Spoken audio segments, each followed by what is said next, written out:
Bueno, ha iniciado la grabación, entonces pues les avisamos a todos que se grabará pues imagen y sonido. Muy buenas noches, bienvenidos a esta quinta sesión del Diplomado Internacional en Filosofía para Ser Niños, una estrategia del Instituto Nacional de Investigación e Innovación Social, su línea de investigación Filosofía para Ser Niños, del GRULAB Filosofía, Ética y Educación y de la Corporación Pensamiento Pedagógico Contemporáneo, ¿vale? Pues bueno, la semana pasada pues anunciamos que una institución de México se unía a nosotros, entonces el profesor Mauro Avelar del Instituto de Formación Continua, Profesionalización e Investigación del Magisterio del Estado de México también va a firmar nuestros certificados, pues para nosotros es un respaldo bien fuerte. Y bueno, en esta quinta sesión, pues vamos a trabajar en torno a una problematización que nos parece que es bien importante, que es esas diferencias que nosotros necesitamos, necesitamos enfatizar entre lo que sería la apuesta de filosofía para niños y filosofía para ser niños, que es nuestra apuesta. Tenemos pues algunos invitados el día de hoy que nos van a apoyar con este proceso. Hoy finalizamos pues mm, nuestra última sección del primer tomo. Ya la próxima clase entraremos al segundo tomo de Filosofía para ser niños. Ahí pues hay dos clases que no estaré yo liderando ese proceso, sino son los profesores Raúl Guzmán González y la profesora Alejandra Piedradita Suárez, porque ese tomo que es el tomo 2 de la serie Filosofía para ser niños, que se llama Las marcas en la piel del maestro y la maestra, relatos desde el acontecimiento. Pues ellos serán los encargados de estas dos clases, ¿vale? Entonces, pues, para pues, poderle dar un orden, me gustaría pues empezar con Iván.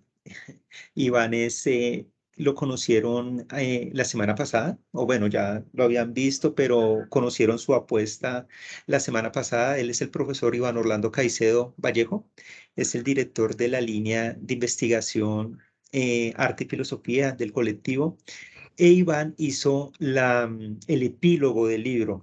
Entonces, pues Iván, porfa, si nos comentas después de haber hecho la lectura del libro, pues de haberte sumergido en esas problematizaciones, tú propusiste un capítulo con, pues un epílogo con una apuesta muy sugerente. Entonces, pues te agradeceríamos pues que nos comentaras cómo podrías también evaluar el proceso de sistematización de este primer tomo. Gracias, Iván. Bueno, entonces muy buenas noches a todos.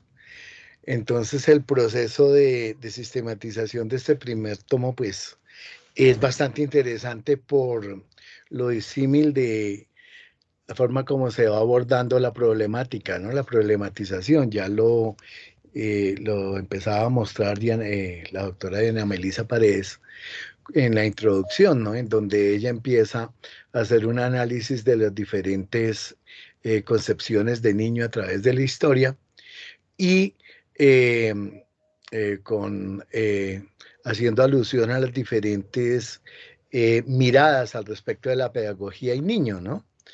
Entonces, y vienen los diferentes capítulos en donde se empieza a hacer ese acercamiento que todavía está en construcción al respecto de lo que significa la filosofía para ser niños, ¿no? Y ella resalta la importancia de esta apuesta, ¿no? Eh, en cuanto a, ya para en cuanto a lo que se plantea en el epílogo, es un análisis cercano desde el arte y la filosofía, ¿no? Donde se cuenta que el arte, la filosofía y la ciencia son campos de conocimiento, ¿sí? Al final, que buscan, son construcciones humanas eh, que permiten conocer y acercarse a la realidad, ¿sí? Volvemos otra vez a uno de los planteamientos que tal vez ha ayudado mucho a esta apuesta, que es el planteamiento de Nietzsche y las tres transformaciones del espíritu humano, ¿sí? En camello, león y niño, ¿no? Que me parece que este planteamiento de Nietzsche tiene muchas miradas y muchas formas de abordar, ¿no? De interpretarse y nos permite mucho a través de algunos de los textos, nos permite empezar a comprender, ¿no? Al final, también en el epílogo se plantea que en cuanto al arte, que toda relación entre el sujeto que observa el arte, y la obra de arte y el observador es una relación siempre política, ¿no?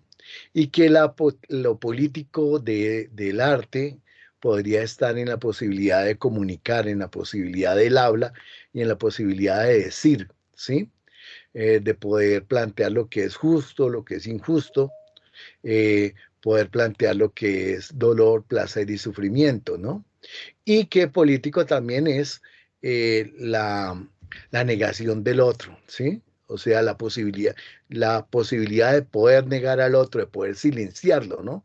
Que es una de las máximos logros del tirano, ¿no? Lograr silenciar al otro y quitarle la posibilidad del habla. Eso ya lo habían planteado desde Grecia, ¿no? Eh, la posibilidad de establecer vínculos dialógicos de la existencia con su entorno y el otro nos abre a nosotros la posibilidad de ser en el mundo, ¿sí? Y eso se va a manifestar en todas las creaciones humanas, en los objetos y en los signos, que se vuelven signos y se vuelven signos, símbolos, ¿no? Entonces, para la apuesta del colectivo de pensamiento contemporáneo en estos dos campos de filosofía y arte, podría estar así, ¿no? En la posibilidad de la comprensión de las realidades, de diferentes realidades de las sociedades y sobre todo nosotros como maestros, de que cada chico empiece a acercarse con esta forma y cada maestro trabajando en la filosofía para ser niños, empiece a acercarse a estos espacios de comprensión de quién es él, de cuál es su sociedad, cuál es su mundo, y pueda tener una forma de mirar y asumir unas actitudes de frente a su ser y a sus vivencias. Se hablaba un poco de algunas obras de arte, que era lo relacionado con Florentin Hoffmann, el pato gigante de hule, que se paseó por varios países y al final es la redefinición de un juguete, ¿no? Un juguete de niño que se vuelve gigante y empieza a viajar por todo el mundo. Para el adulto que lo mira es una reminiscencia y un llamado de atención para eso, para volver a ser niño y para no olvidarnos, porque nos hace ver ese pato gigante, otra vez el mundo, como el mundo del juego, el mundo del niño, ¿sí? Y entonces necesitamos volver a reencontrar, por ejemplo, las estéticas que hemos perdido, ¿no? Nosotros cuando vino España, se perdieron muchas estéticas y se perdieron muchas posibilidades de comunicación y eso, para poder comprender quiénes somos, tendríamos que volver a rescatarlo. Y la única forma de volver a rescatarlo es volverlo a ver con los ojos del niño, ¿no? Y pues la apuesta que se está haciendo con el colectivo de pensamiento pedagógico contemporáneo, que está resumida en este libro, pues tiene esas diferentes miradas que pues vamos a seguir en las siguientes sesiones abordándolas y reflexionando cómo desde el punto de vista del maestro, con su volver a ser niño y el volver a aprovechar ese espíritu de niño de los estudiantes, podemos enseñarles a entender su mundo, a entenderse a ellos mismos y, y así lograr, como decía García Márquez, que las sociedades condenadas a 100 años de soledad tengan una segunda oportunidad sobre la tierra. Por ejemplo, y ya para no extenderme más, por ejemplo, las manifestaciones artísticas que se dan ahora con nuestro proceso de paz, de verdad, justicia y reparación, ahí empieza el arte también a ser parte. ¿Listo? Muchas gracias, Andrés, para no extenderme más. ¿Sí? No, pues a ti, Iván, muchas gracias. Te agradezco mucho, Sí. pues hiciste una labor enorme eh, en ese epílogo y bueno, pues tu experiencia de aula, ¿vale? Pues ya tenemos a nuestros otros invitados, está el profe Carlos Borja y está pues Tania. Vamos para darle un orden a la exposición, disculpen, voy a compartir un momentico aquí pantalla, nosotros a los que están participando de nuestro diplomado, les enviamos un correo. Les pido el favor que en el chat aparece el formulario de asistencia, que lo diligenciemos porque a partir de ahí es que les estamos enviando información. Disculpen, quiero poner un énfasis un poco en esto. Dice, pues buscando, porque estamos tratando de, bueno, matizar nuestras diferencias entre filosofía para niños y filosofía para ser niños. Acá en Exacto. Colombia tenemos un profesor muy importante, que es el profesor Diego Antonio Pineda Rivera. Él es profesor de la Universidad Javeriana y él es el que ha hecho la traducción para nuestro país de de los libros de Matthew Lipman. Él estudió directamente con Matthew Lipman. Entonces, disculpen, vamos a colocar un momentico.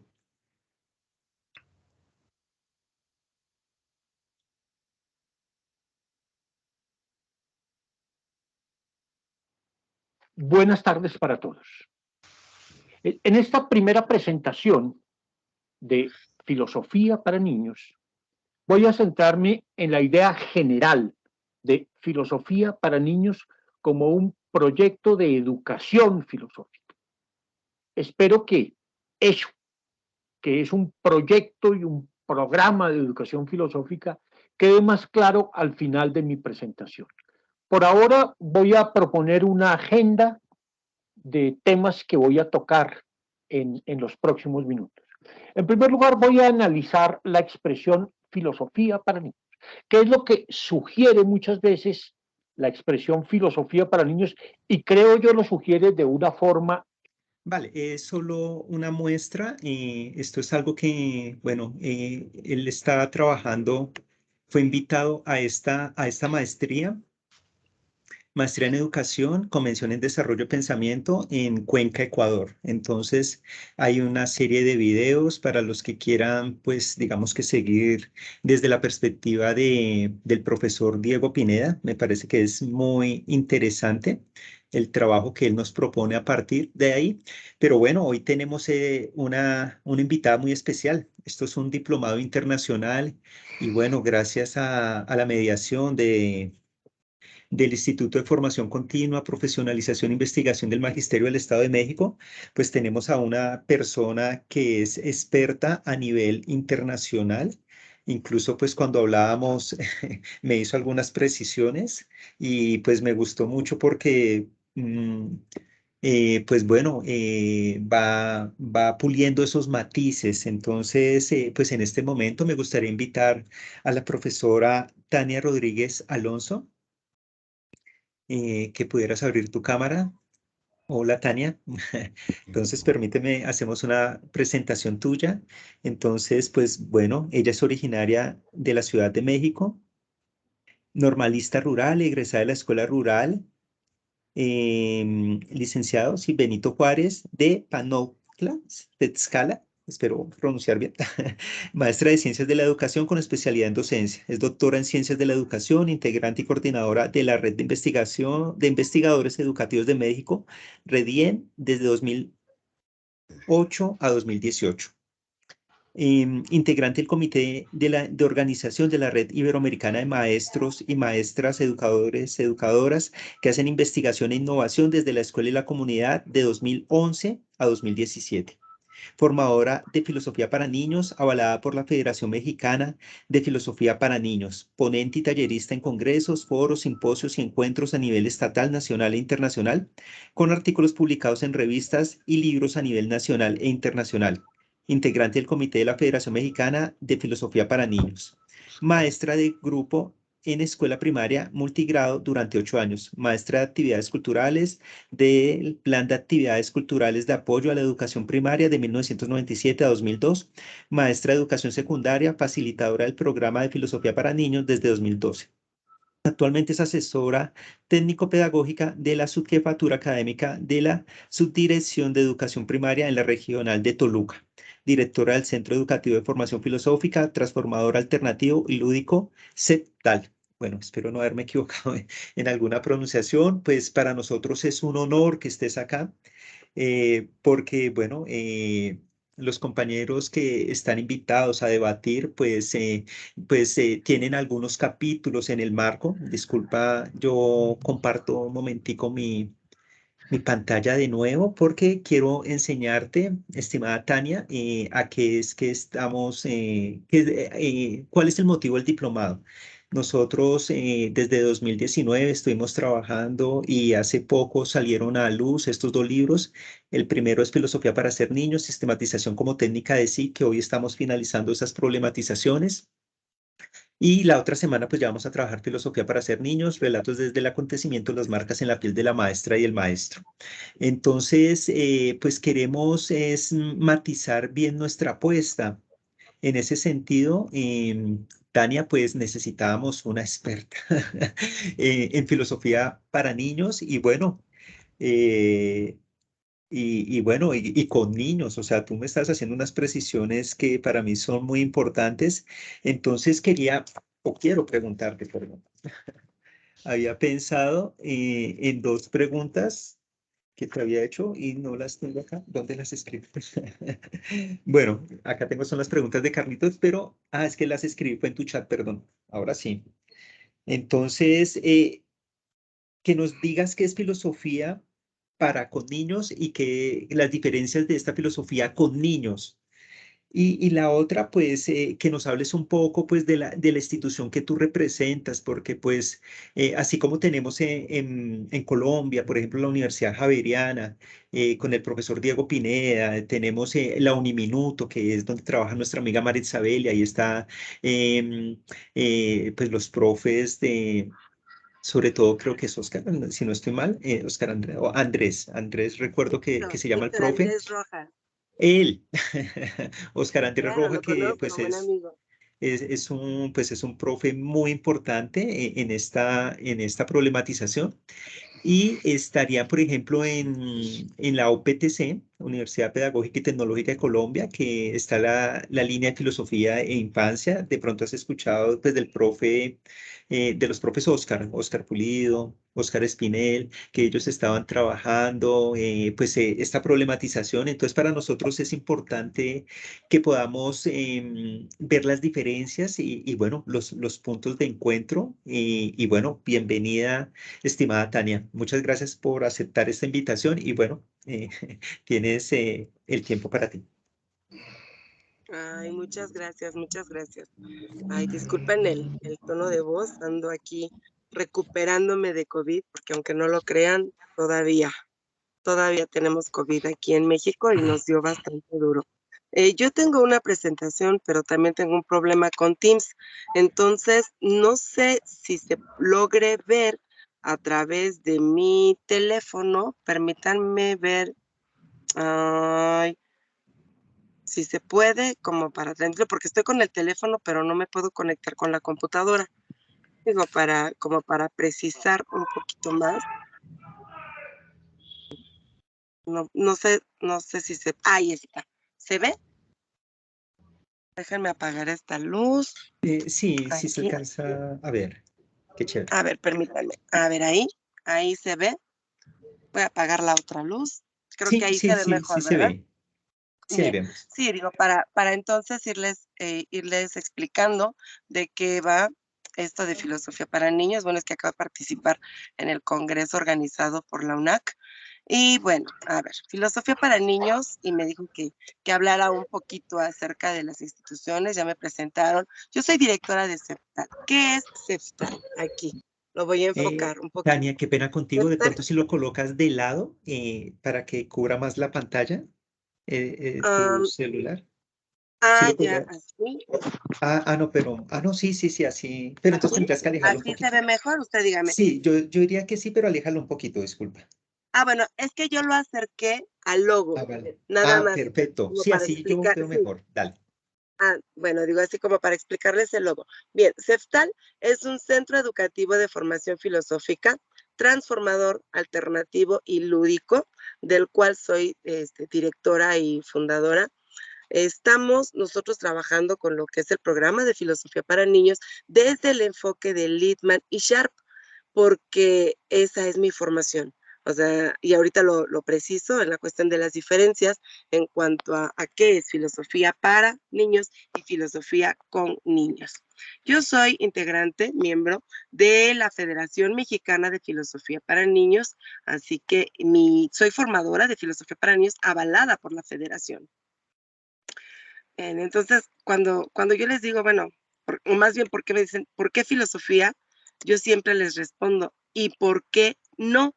Porque además es filosofía con un enfoque muy distinto del que se ve en los bachilleratos, en las universidades, donde hablamos ya propiamente de grandes pensadores, de los temas de discusión, de debates y demás. Y filosofía para niños es totalmente diferente. Bien, entonces, ¿de cuándo surge filosofía para niños? Surge a finales de los años 60, con Matthew Littman y Anne Margaret Sharp. Desde finales de los años 60, ellos se dieron a la tarea de hacer novelas filosóficas que buscaban el establecer las habilidades de pensamiento superior en sus estudiantes. Aquí en México, y yo creo que en muchos lugares del mundo, y en ese entonces ahí, detectaron que había muchos problemas para la comprensión lectora. Y entonces dijeron, bueno, ¿y cómo le hacemos? Y cuestiones de lógica. Y entonces ellos se dieron a la tarea, bueno, de sustentar, porque tiene todo un sustento teórico metodológico, ahí con John Dewey, con Piaget, con Vygotsky, con Brunner, de todos ellos retoman para poder puntualizar y sacar la propuesta de filosofía para niños, ¿no? Que lo que busca es enseñar a pensar. Y aquí este meme que me encanta de, bueno, ¿qué pasa con la escuela? Si la hacen obligatorias porque no saben hacerla interesante. Creo que una tarea fuerte que tenemos como educadores es precisamente hacer interesante la escuela, que a los niños les guste ir a la escuela y que lo disfruten, ¿no? Entonces, bien, Filosofía para Niños es un programa que tiene como objetivo fundamental crear una comunidad de investigación filosófica. Y ojo, se llama comunidad de investigación porque lo que quiere es que entre los miembros de la comunidad, los integrantes de la comunidad, pues obviamente sean ellos los que investiguen, pero bajo los conceptos filosóficos y las preguntas filosóficas que se plantean al interior de esa comunidad de diálogo. Y ahí vamos a buscar, o lo que se busca conseguir es que las personas piensen mejor y pensar por sí mismos, o sea, que piensen filosóficamente. Entonces, para poder llevar a cabo este programa, Littman y Sharp se hicieron materiales, hicieron novelas que las novelas son pequeñas, pero que el manual, que es muy importante, es mucho más grande. Entonces, ¿qué tenemos que conocer? Obviamente, la novela, el manual y cómo trabajarlo para poder desarrollar el pensamiento crítico, creativo y ético, que son las tres dimensiones del pensamiento superior que plantea Littman y Sharp para poder desarrollar con el programa de filosofía para niños. Así que entonces, ¿qué se busca? Promover y mejorar ese pensamiento en niños y adolescentes, porque no es así como para niños. O sea, el programa se llama así, Filosofía para Niños, pero no es exclusivo de pequeñitos, por ejemplo, de preescolar o de niños pequeños, ¿no? Esto se puede aplicar con niños de preescolar, primaria, secundaria, bachillerato, licenciatura, nivel superior, con adultos mayores, con grupos vulnerables. La verdad es que yo hasta digo con quien se deje, para poder hacer comunidad de indagación o comunidad de investigación o comunidad de diálogo. Y entonces buscamos desarrollar el pensamiento lógico, crítico y analítico. Ujú. Y entonces, ¿cómo se desarrolla ese pensamiento crítico? A través de la comunidad de diálogo. Necesitamos que los niños sean partícipes del proceso, que es lo que interesa. O sea, no es llegar a la conclusión, llegar a que el final, a que el maestro tenga que explicar todo. De hecho, aquí quien más debe hablar es precisamente los niños. Y la tarea del maestro es motivar, es facilitar esos procesos de pensamiento y reflexión en sus estudiantes. Ese es el objetivo principal. Entonces, eso no es fácil, se tiene que tener práctica, se tiene que tener conocimiento de, y además tiene que haber un rigor metodológico. Y obviamente la práctica, porque de nada sirve que alguien curse todo un diplomado de filosofía para niños y que no lo practique. O sea, no va a servir de nada.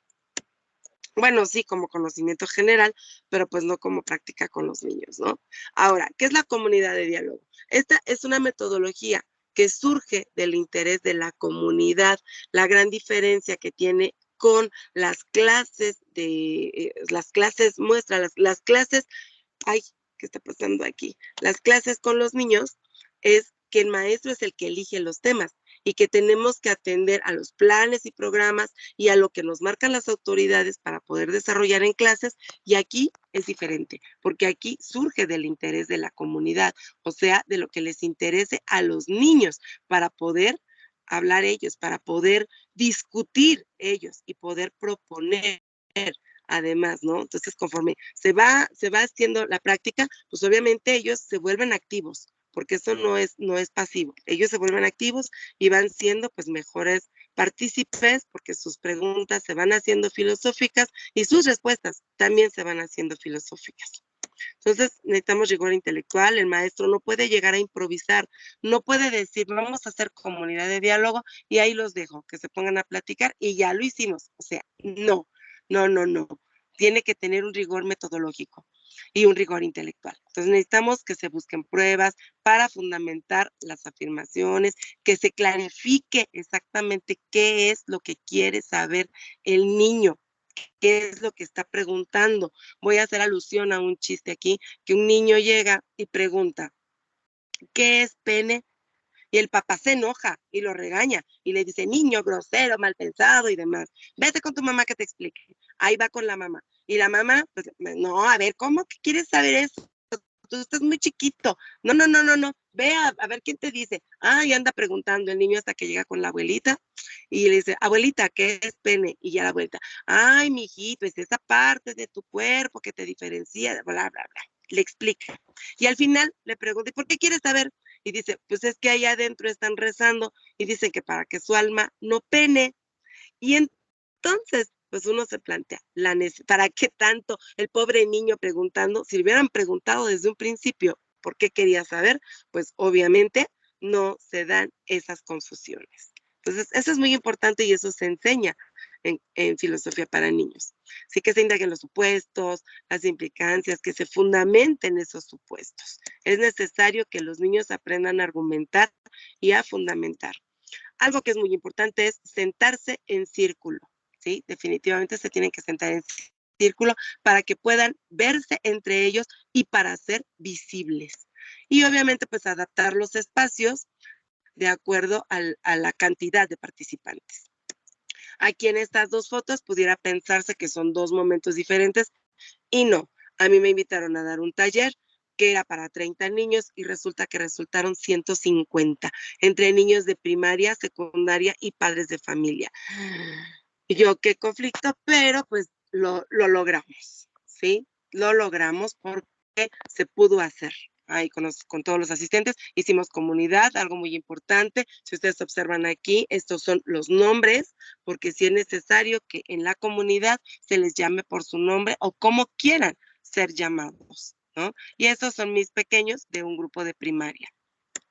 Entonces, sí es importante, obviamente, establecer un ambiente de confianza, establecer que se sientan parte de, que sientan que la comunidad es un lugar seguro, y eso se logra con las actividades preparando para filosofar, ¿sí? Que son antes de hacer comunidad. Por eso es todo un proceso que tiene que realizarse.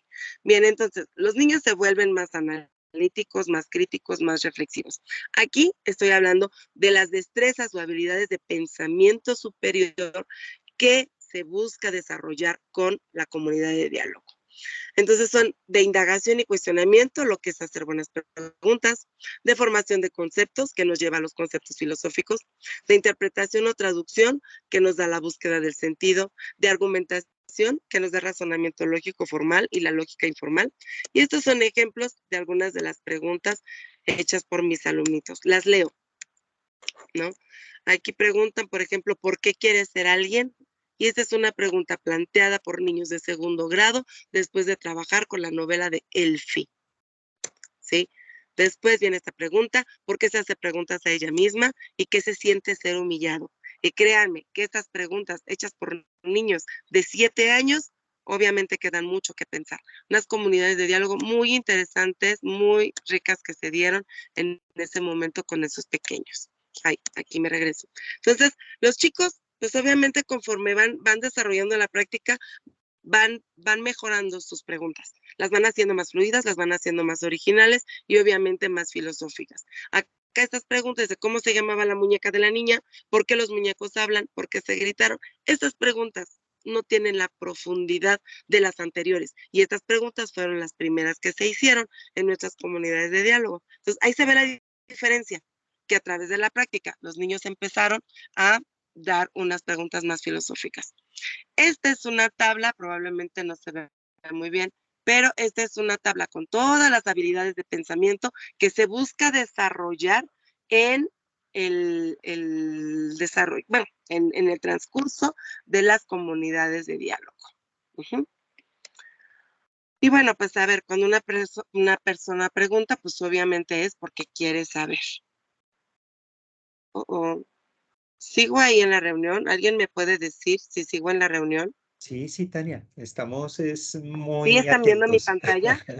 No, pero ya no estamos viendo tu Perdón, pantalla. es que aquí se me cerró, no sé qué pasó, pero si ustedes ven mi pantalla, yo continúo. Pero Bien. no, yo no veo tu pantalla. Te escuchamos, pero no veo tu pantalla. Ya no, o sea, ¿ya no se ve? Ah, sí, sí, sí. ¿Sí se ve? O sea, no, tu pantalla no la vemos. Pero sí la estaban viendo anteriormente. Sí, sí, hasta las categorías o, bueno, las habilidades de pensamiento Ok, que las nos habilidades de enumeras. pensamiento. Bueno, déjenme ver. Aquí sí sigo porque no. Mientras estás en eso, pues bueno, a veces es bueno desarrollar las clases de acuerdo a la dinámica. Entonces, pues yo les diría que por favor vayan pues preparando sus preguntas. Pues había pensado darle la palabra de una vez a Carlitos Borja, pero entonces la idea sería que primero hagamos unas preguntas a Tania, ¿vale? Pero Tania se nos fue, entonces, ven a ver Estoy si, aquí, pero ya, ahora sí, ya. Ah, no puedo abrir mi pantalla. Digo, no, la cámara ahora no puedo abrirla. mm, pero bueno, No, dice que mi cámara no te está afanes, no, desactivada. no Ya sigues Bueno, comentando revisamos. sin ser. si me permiten, sigo platicando y lo Sí, intento aquí con la claro, claro. computadora. Yo les estaba A diciendo ver si me a puedo los unir aquí a la asistentes que vayamos computadora porque preparando algunas preguntas, pues para cerrar el espacio de lo que es filosofía para niños. Ya hay algunas preguntas que aparecen en nuestro chat. Pues no sé si te las digo, por ejemplo, Luis Alberto, Luis Alberto nos dice que cómo generar comunidades de diálogo con los niños. Entonces, Diana Mireya nos dice cómo se orienta a los niños para generar esa comunidad de diálogo. Pues no sé si deseas ir respondiendo, Tania, o bueno, pues primero terminas tu exposición y pasaríamos a las preguntas, lo que más consideres conveniente. miren, Si sí, quieres, perdón, si me permiten creo que ya terminar. puedes, perdón, profe Tania, creo que ya puedes proyectar nuevamente. Ya, sí, ya vi, muchas gracias, ya vi. Ahora déjenme ponerla para que se vea mi pantalla. Bueno, donde estoy compartiéndoles mi presentación, porque ahora viene la parte en donde, ahí está, ¿ya la ven? Sí Sí, se ve, ¿verdad? señora. Sí, Ok, pero queda bien, cortada la pantalla, mi profe. Hemos visto cortada la pantalla de bueno, pronto que... Eso, No, ahora ahí sí. está. Lo que pasa es que Ahí, es parte ahí. de mi computadora. Ahí está. Vale, Digo, vale. ahí está viéndose. Sí, separa un Bueno, poquito el celular para que la podamos ver completa la pantalla. Eso, gracias. ahí. Ok. Bueno, les Bien. decía entonces, cuando se hace la comunidad de diálogo, pues los niños se vuelven más participativos y más ordenados, o sea, ya que piden la palabra, ya que respetan los turnos, además aprenden a escuchar a los otros, pero luego hay niños que no quieren hablar. Y entonces es importante respetar esos niños que no hablan, porque a veces, pues bueno, no quieren hablar, no quiere decir que no estén poniendo atención, puede ser que están estructurando sus ideas. Y entonces, pues hay que dejarlos. Aquí vemos a jóvenes de nivel de secundaria, porque también he trabajado con ellos, comunidades de diálogo. Ahora, no es exclusiva la propuesta de filosofía para niños para un grupo de cierta edad. Ya lo había dicho anteriormente. Se puede aplicar desde preescolar, primaria, secundaria, bachillerato con adultos. No se limita a ambientes escolarizados. Puede ser en una escuela o puede ser extraescolar. Puede hacerse filosofía para niños en un parque, puede hacerse en un campo y puede hacerse hasta con algunas personas en sentido de vulnerabilidad, ¿no? Y existen novelas filosóficas, no sé si las conozcan por allá, pero ahorita nada más las voy a mencionar así de, pues brevemente, que es Hospital de Muñecos, está Elfie, que busca pues, trabajar con el autoestima, está Kio y Gus. Estas novelas en México fueron traducidas y adaptadas al contexto mexicano por Eugenio Echeverría, quien dicho sea de paso es mi formador, pero en Colombia fueron traducidas y adaptadas por Diego Pineda, que también comento, estoy cursando un diplomado de especialización con él, así que sí lo conozco. Pues acá tenemos a Pixie, probablemente tengan otros nombres, allá en esta sí, Kio y Gus, allá se llama Pío y Mechas, algo así, Pío y Mechas. Está Pixie, que busca la cuestión del lenguaje, cómo funcionan las palabras. Está Filio Episteme, que allá se llama Harry, no, ¿cómo lo llama Diego? No recuerdo, pero acá en México se llama Filio Episteme. Y que esta es la primera novela que escribieron, por lo tanto, esta novela está centrada en cuestiones de lógica. Luego está Nose, que es una de las últimas novelas que escribió Matthew Lipman. Luego está Lisa, donde se abordan temas de moral, de valores, de ética. Está Hannah, donde se abordan cuestiones de estética y esta ya es para niños más grandes, o sea, de secundaria o de bachillerato. Y este libro que en México, obviamente yo digo que no solo en México, sino que es básico para trabajar filosofía para niños. Este es de Eugenio Echeverría. Obviamente hay muchos materiales también de Diego Pineda, está el ABC de Diego Pineda para trabajar filosofía para niños, que son muy buenos. Y entonces, pues bueno, ahora viene la diferencia de filosofía con niños. ¿Sí? Filosofía para niños, ya lo expliqué, filosofía con niños surge a partir del desarrollo de nuevas metodologías y materiales nacidas desde la inspiración lippmanniana al compartir sus objetivos, pero con formas de trabajo diferentes. ¿Qué quiere decir esto? Que surge con los discípulos de Lippmann o con gente que estudió con Lippmann, que conoce el trabajo de Lippmann, la metodología de Lippmann, que es la comunidad de diálogo, y le dan un sesgo diferente. ¿Y cuáles son ellos? Tenemos Proyecto Noria con la mariquita Juanita, que esta surge con Irene de Puig y Angélica Sátiro. Viene el Jardín de Juanita, Filosofía Lúdica, Hilando Mundos, Ciudadanía Creativa, que es de Angélica Sátiro. Está filosofía. Y los libros con Angélica Sátiro, ahí les quiero compartir que la diferencia, las novelas filosóficas de Lippmann son texto, básicamente. Los libros del Jardín de Juanita son mucha imagen y mucho color. Así que ahí está una diferencia muy grande. Mucha imagen, poco texto. Y las novelas filosóficas de Lippmann, mucho texto y una que otra imagen, pero además en blanco y negro. No hay colores. Filosofía visual de Wonder Ponder de Len Duty. Estas son como tipo historietas y ahí se basan en las imágenes para después hacer comunidad de diálogo. Luego viene pensamiento creativo con el arte, aquí netamente el arte con Walter Cohen, que es discípulo de Lippmann, muy amigo de Angélica Sátiro y bueno, también amigo mío que he tomado cursos con él.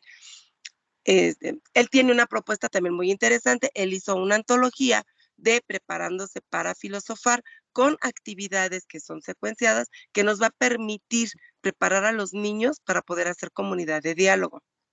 Bien, luego tenemos las super preguntas y las consultorías filosóficas de Oscar Brenifier, que él es francés y él es a lo mejor muy duro, o tal vez pudiera catalogarse un poco frío, pero es que es su estilo. Él lo que busca es que sea uno concreto, concreto y directo, concreto y directo.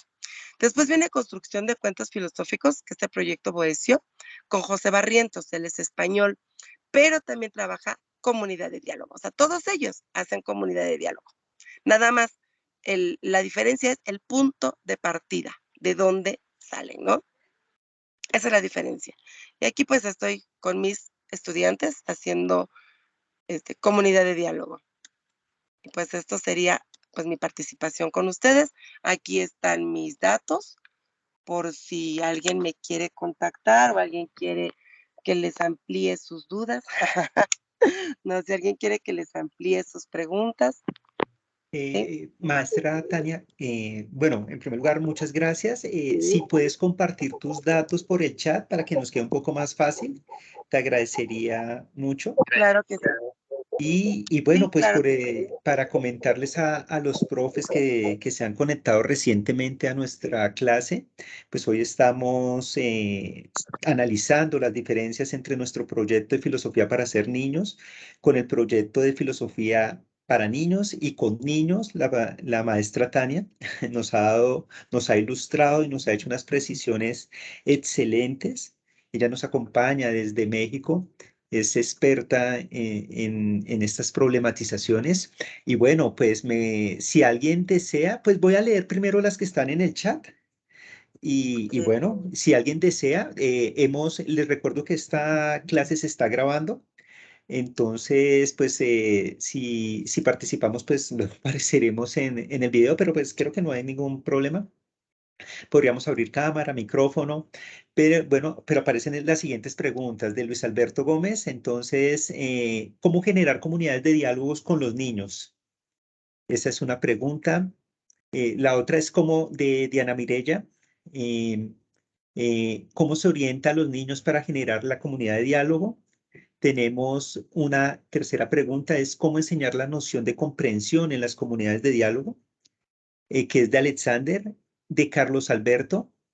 Pues nuestro otro panelista dice, una de mis sugerencias basadas en la experiencia con preescolar es a través de los pactos de aula que lidera la profesora, dando la participación,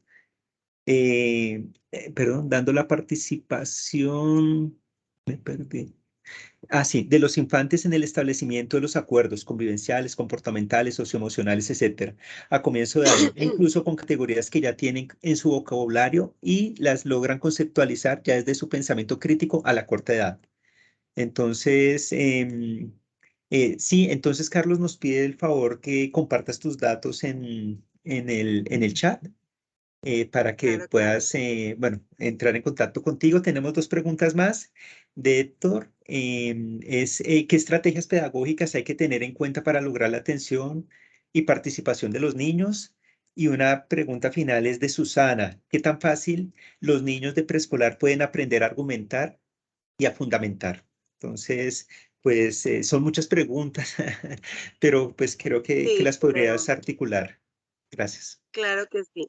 De hecho, si estuvieron siguiendo y estuvieron atentos a mi presentación, pues creo que varias de esas preguntas, ay, creo que ahí se ve mejor. Creo que varias de estas preguntas ya las contesté. A lo mejor necesitaríamos ahondar un poco más de tiempo y tal vez dar más ejemplos, pero pues básicamente sí, ya las contesté. Sí, los niños logran comprender cómo se les enseña a través de la práctica, definitivamente. Me comentaba una maestra de preescolar y me hacía alusión precisamente eso. ¿Y cómo le hago yo con los chiquitos de preescolar como para que lean la novela si no, pues, si no saben leer? Digo, bueno, es que ahí va la metodología. O sea, tú les tendrás que leer, obviamente, el texto, el fragmento de novela o utilizar otro detonante. O sea, la metodología de filosofía para niños es la siguiente.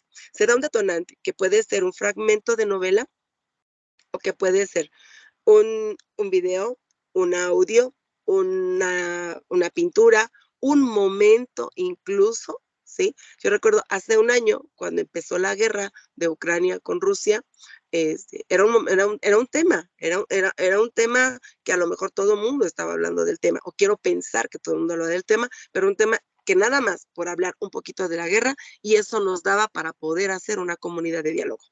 ¿En qué momento nos damos cuenta que los niños comprenden con sus participaciones?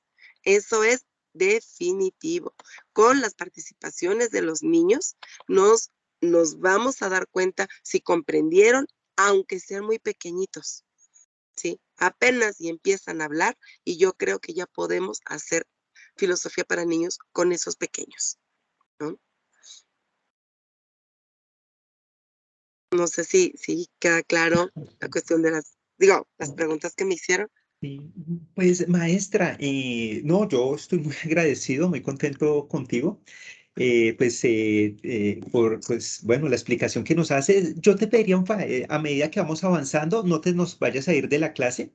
Vamos a presentar a a nuestro siguiente panelista, que es el profesor Carlos Borja. Y acá cuando veamos el contraste, yo creo que vamos a tener la posibilidad de hacer otras preguntas. Eh, bueno, Diego nos dice muy valioso el tema de las técnicas cuando se hacen los talleres en círculo, mirándose de frente. Pues bueno, una última pregunta, ¿qué otras técnicas, ejercicios nos propones? Ay, ya logré entrar con la computadora. Uy, qué Ahí se ve, maravilla, sí. ¿verdad? Entonces, Sí, digo, sí, ya logré entrar con la computadora. Así que, a ver, permítanme nada más aquí hacer. ¿Ahí me escuchan? sí, sí, te escucho bien, pero entonces tienes que cerrar Ok, el otro porque si no el ya, retorno ya, ya, afecta. ya, ya, ya. Perfecto. Estoy en eso.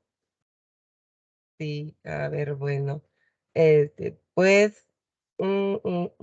Pues serían, entonces, para que cerremos esta parte, porfa, entonces te pediría el favor, profe Tania, vamos a contestar sí la pregunta de Diego, de las otras alternativas, y contestaríamos una pregunta de la profe Edna Bernal que levantó la mano, ¿vale? Y cerramos este espacio para, pues bueno, para que volvamos más tarde contigo. Entonces, sigue, por favor. ¿Cuál sería la pregunta? Perdón.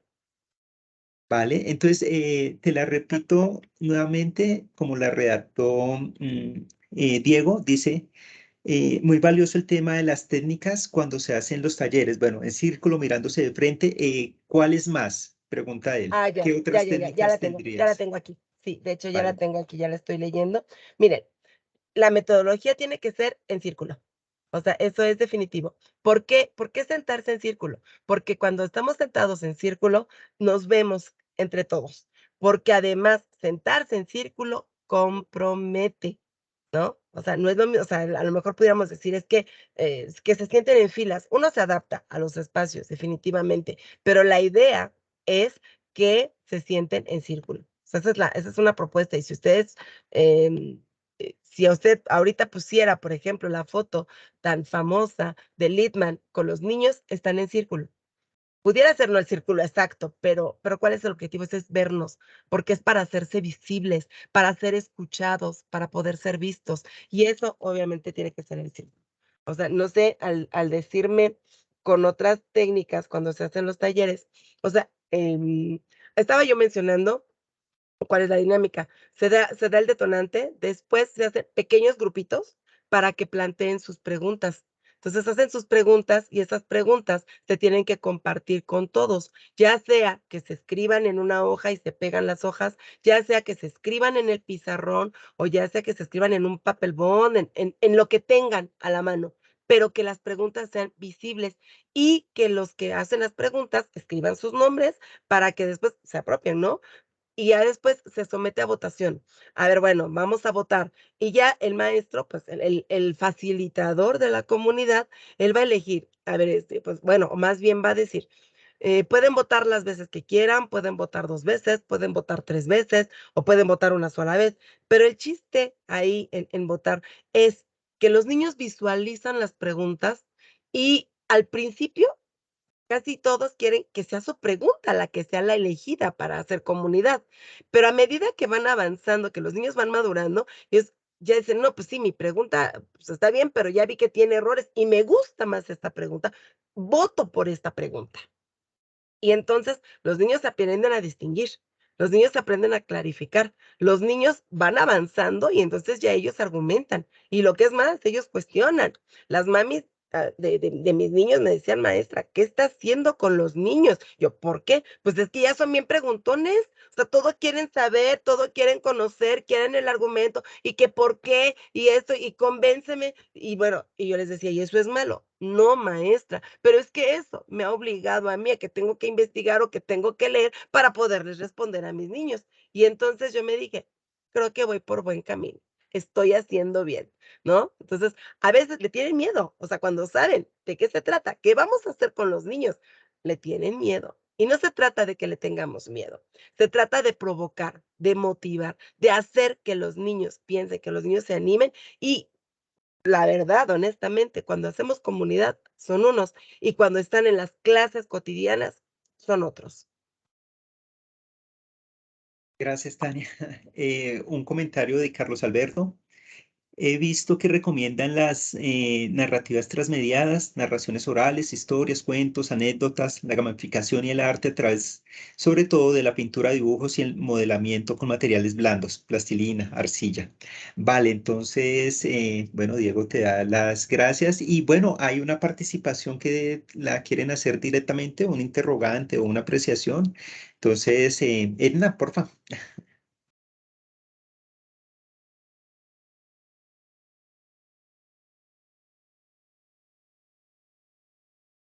Edna, ¿y vas a preguntar? ¿Bajaste la mano? No, parece Qué pena, que... buenas Ah, sí, noches. ya. Ah, dale. Gracias. Qué pena con ustedes. Tania, muy amable, muy clara la presentación. Me inquieta como maestra algo que comparto y es que hay que respetar a los niños que no hablan en la comunidad de diálogo, pero también estaba el contraste, ¿no? De que ellos evidencian su comprensión en la participación.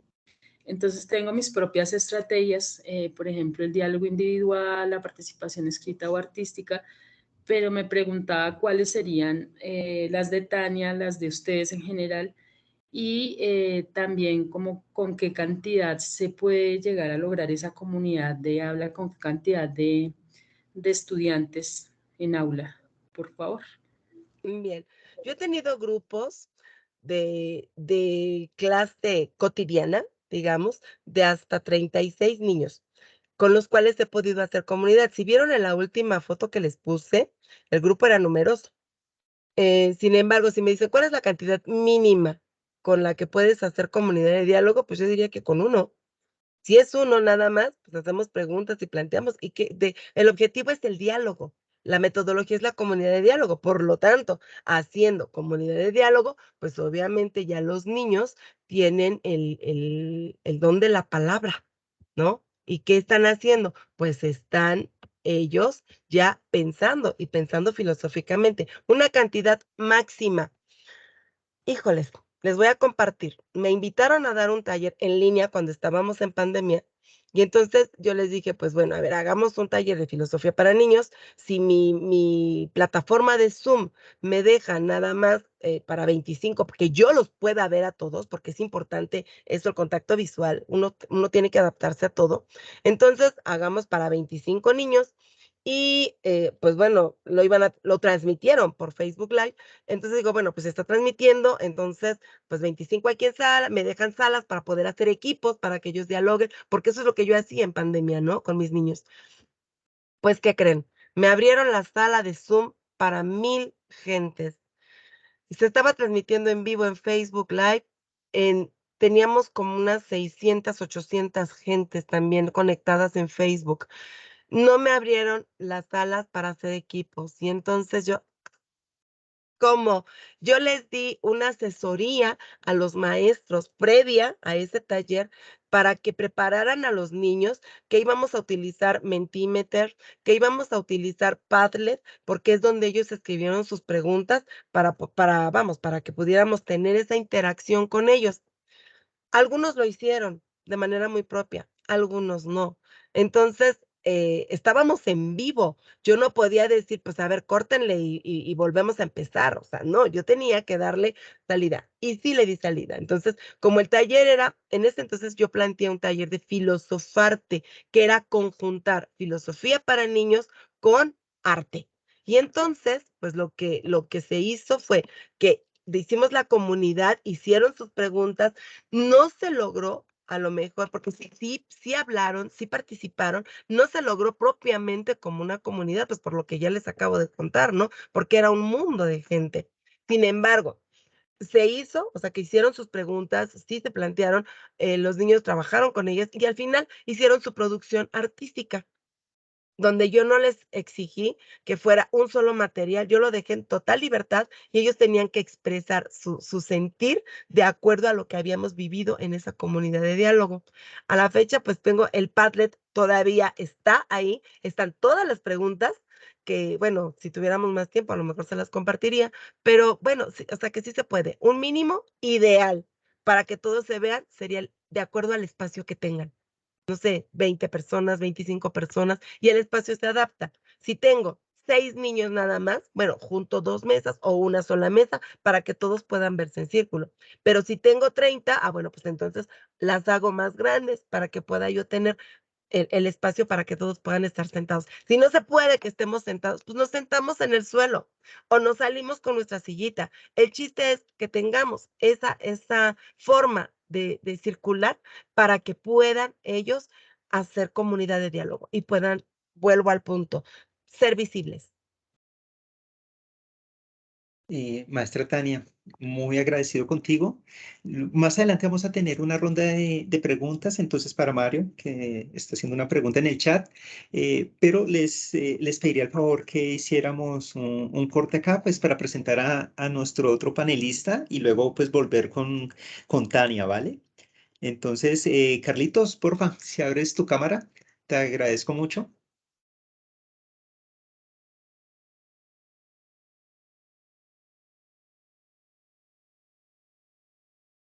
Vale, todavía, yo no te veo aún. Ya la abrí. Sí. Ah, listo, perfecto. Hola, Carlos. ¿Cómo vas? Bueno, Bien. pues bueno, para los que no conocen a nuestro maestro, hasta hoy me enteré que eres Carlos Alberto. Entonces, Carlos Alberto Borja. Bueno, orientador en el colegio INEN. Y bueno, mentor en la estrategia de maestros que inspiran. Entonces, pues no, Carlos, muy agradecido contigo. Me gustaría que antes de iniciar con los interrogantes, que nos hagas un estado del arte. ¿Qué estás haciendo? ¿En qué andas? ¿Cómo van tus cosas? Bueno, pues aparte del tema de filosofía para niños que conlleva como otros temas, de los cuales pues también se está trabajando con Secretaría todas esas como innovaciones en lo convivencial y por ejemplo con los niños el ajuste de un manual de convivencia o de procesos convivenciales como para la edad de ellos, que es lo que ha faltado en los manuales en general, ¿no? Que nos podemos medir de igual manera acciones de los niños pequeños a los adolescentes o los jóvenes. El tema de la masculinidad, que incluso ya la he llevado, por ejemplo, en lo aplicado al TDAH, que es el trastorno de hiperactividad con déficit atencional, con o sin atencionalidad, pero que se ha visto que hay una correlación muy fuerte entre la masculinidad y ese trastorno en los niños varones, me digo desde preescolar. Ya pues los otros temas tienen que ver más con asuntos de orientación, lo que tiene que ver con el modelo, un modelo como suramericano de la orientación escolar, el tema de consumo, el tema de suicidio, y ahí pues estamos trabajando todo el tema socioemocionalidad y vinculándolo con la justicia escolar restaurativa, que también enlaza muy bien como con esos acuerdos que logran los niños, como dice la maestra Tania, que ellos sí logran hacer eso muy fácilmente y que a nosotros ha costado tanto, que tiene que ver con la publicación que hice, ¿no? Ese tema de los acuerdos y los pactos de aula. en general, ¿no? Entre otros temas. Gracias, Carlos. No, el espectro pues digamos que de tus intereses es amplio, por eso me interesaba mucho que nos comentaras, porque conozco algunas cosas, pero bueno, seguirte el ritmo no es tan fácil por todo el trabajo que estás realizando. Bueno, Carlos, tú tienes un capítulo muy bello en el libro y nos hablas del juego en los niños de preescolar. Yo quisiera es preguntarte lo siguiente y es, ¿qué se puede aprender del juego de los niños o en los niños? ¿Qué se puede aprender? O sea, ¿cuál ha sido tu experiencia? Porque pues, tú eras orientador en otro colegio de chicos más grandes, llegas al INEN y comienzas a trabajar con preescolar. ¿Qué encuentras ahí? Específicamente, pues bueno, en la problematización del capítulo que es el juego. Sí, que como lo escribí ahí en el chat, que preguntaban de estrategias, creo que el juego es una gran herramienta para muchos aspectos, digamos, en la escolarización de los niños, incluso también para su aprendizaje. En el cambio de metodologías, pues se ha visto que el tema de la gamificación, los juegos, utilizando, por ejemplo, la tecnología ahorita con la pandemia, o la transmediación, como lo menciona de alguna forma Tania, de utilizar diferentes como campos del conocimiento o de las técnicas, no solamente lo físico, sino también de otra forma, mostrarlo los cuentos, eh, los videojuegos,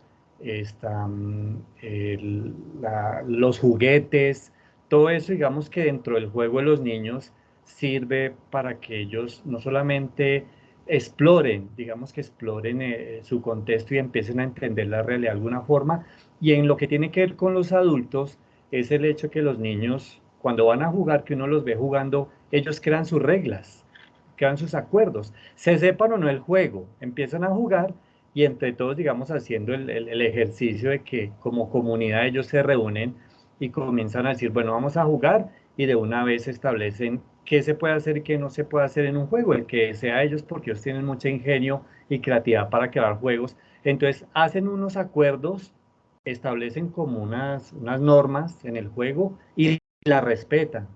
Entonces de ahí nosotros de adultos como que también utilizamos el juego, pero nos volvemos tramposos o queremos ganar o no sabemos perder y ellos disfrutan el juego con unos acuerdos, unas reglas, mientras que nosotros más nos basamos más como en tratar de mirar cuáles son las reglas que tiene un juego como para tratar ¿cómo decir?, como de romperlas. Entonces eso ha sido interesante ver que ellos fácilmente logran esos acuerdos y nosotros realmente somos como muy malos jugadores, pensando en eso de que nosotros también como adultos sigamos utilizando el juego. Y lo otro es que nos olvidamos de jugar. De adultos como que uno dice, no, ya no tengo tiempo, pues tú dirás, no, pues con tanta investigación, tanto trabajo, uno a qué horas juega.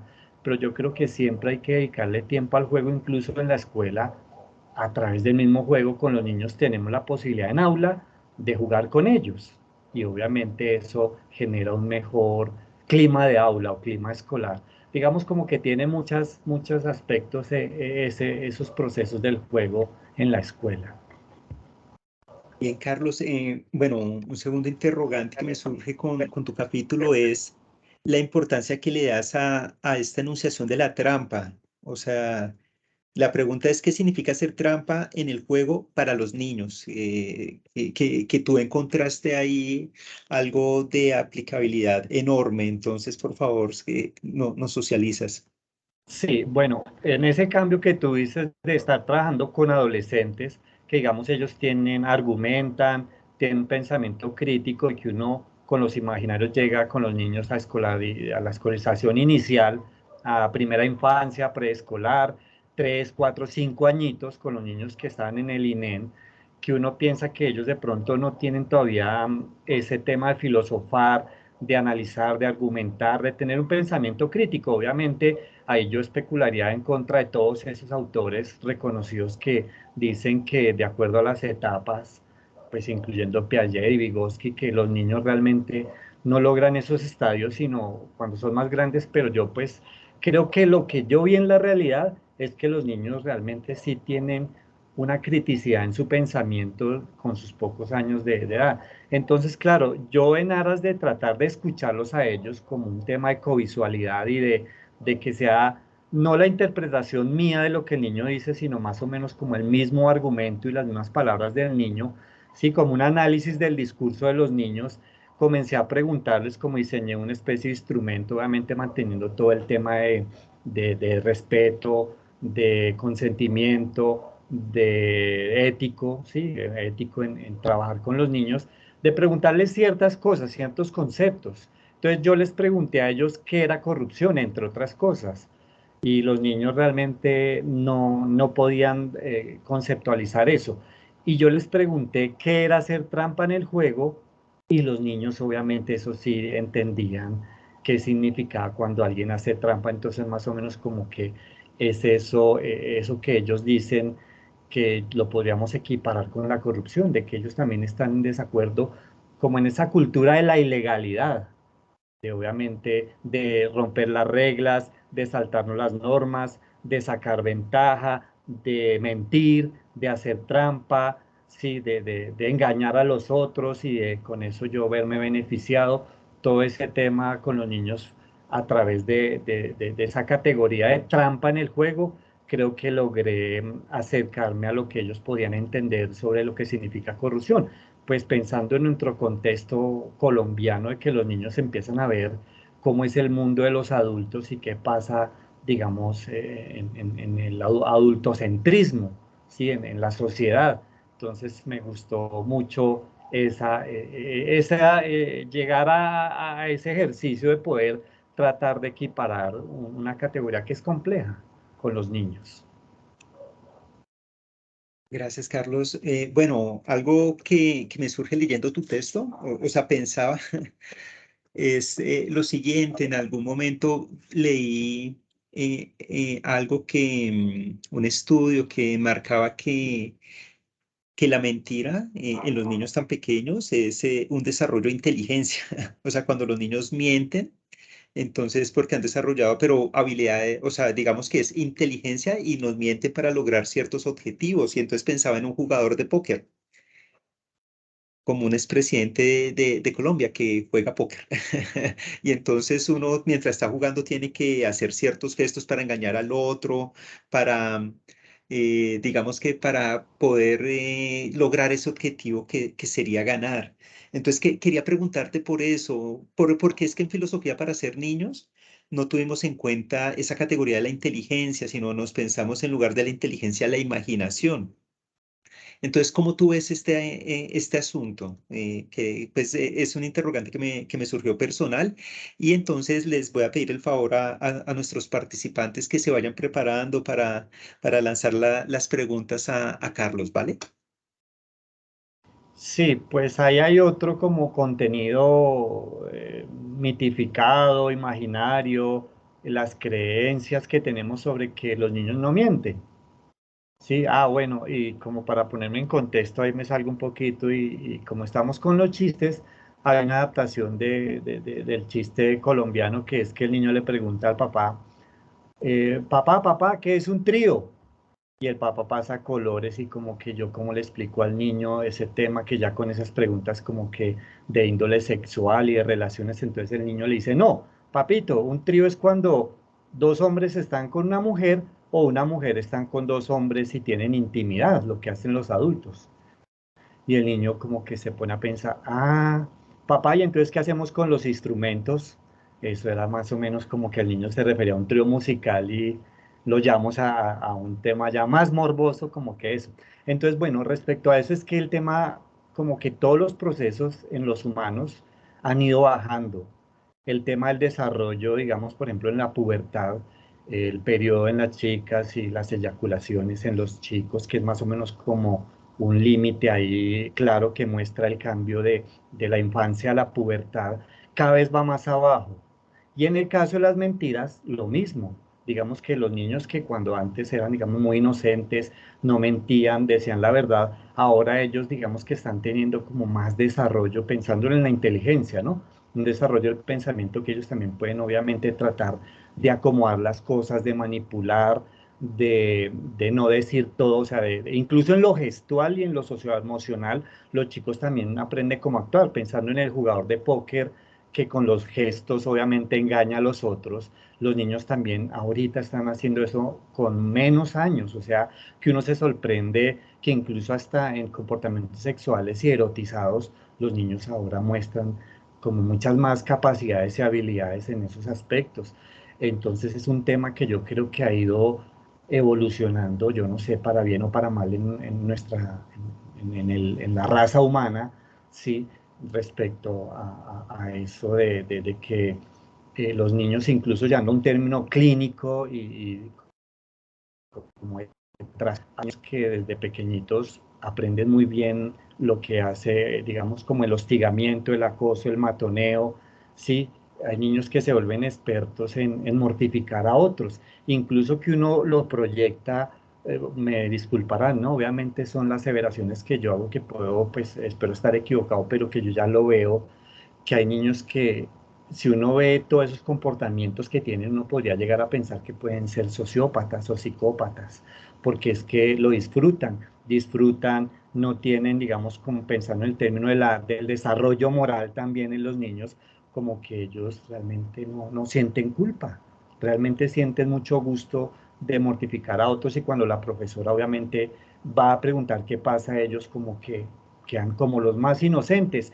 Y como son tan pequeños, la profesora o los profesores quedan como confundidos, decir, bueno, ¿será que sí lo hizo con esa intención o fue algo casual? Entonces, es un tema que yo lo he observado y es preocupante, digamos, en ese aspecto que hablamos de la mentira y de que los niños ya estructuren ese tipo como de acciones que uno dice, uy, tan pequeños y ya como que lo han pensado muy bien y lo llevan a cabo y después como que tratan de quedar impunes pensando en el tema de, de la legalidad, ¿no?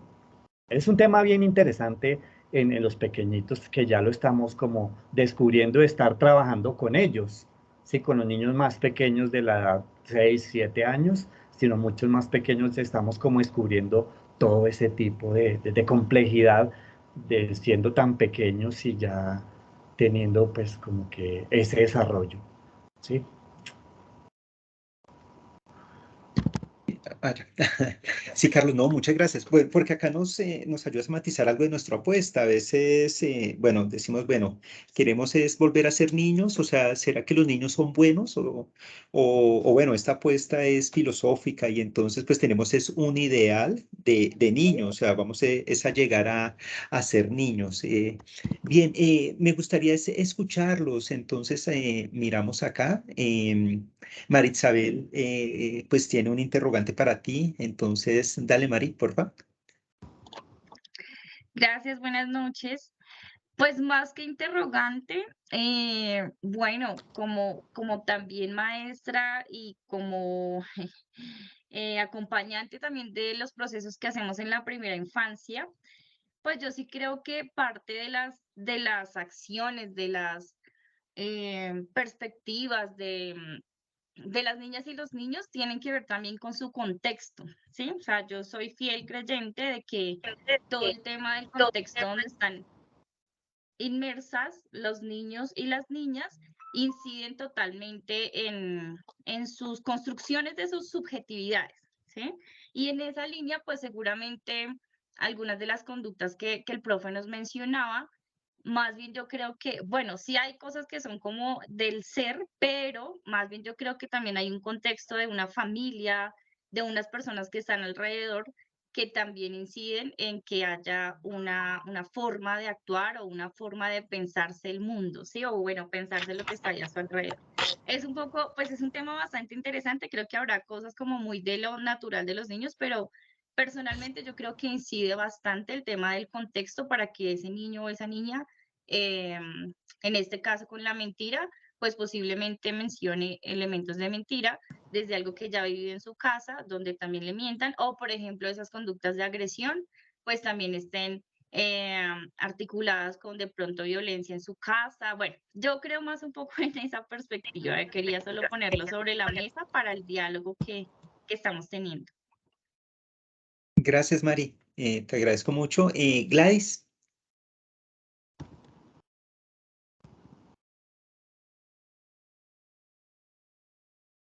Ya puedes abrir el micrófono, Gladys.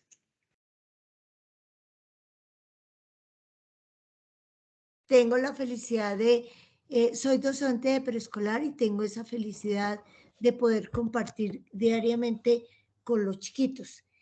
Estoy en acuerdo y en desacuerdo con Carlos.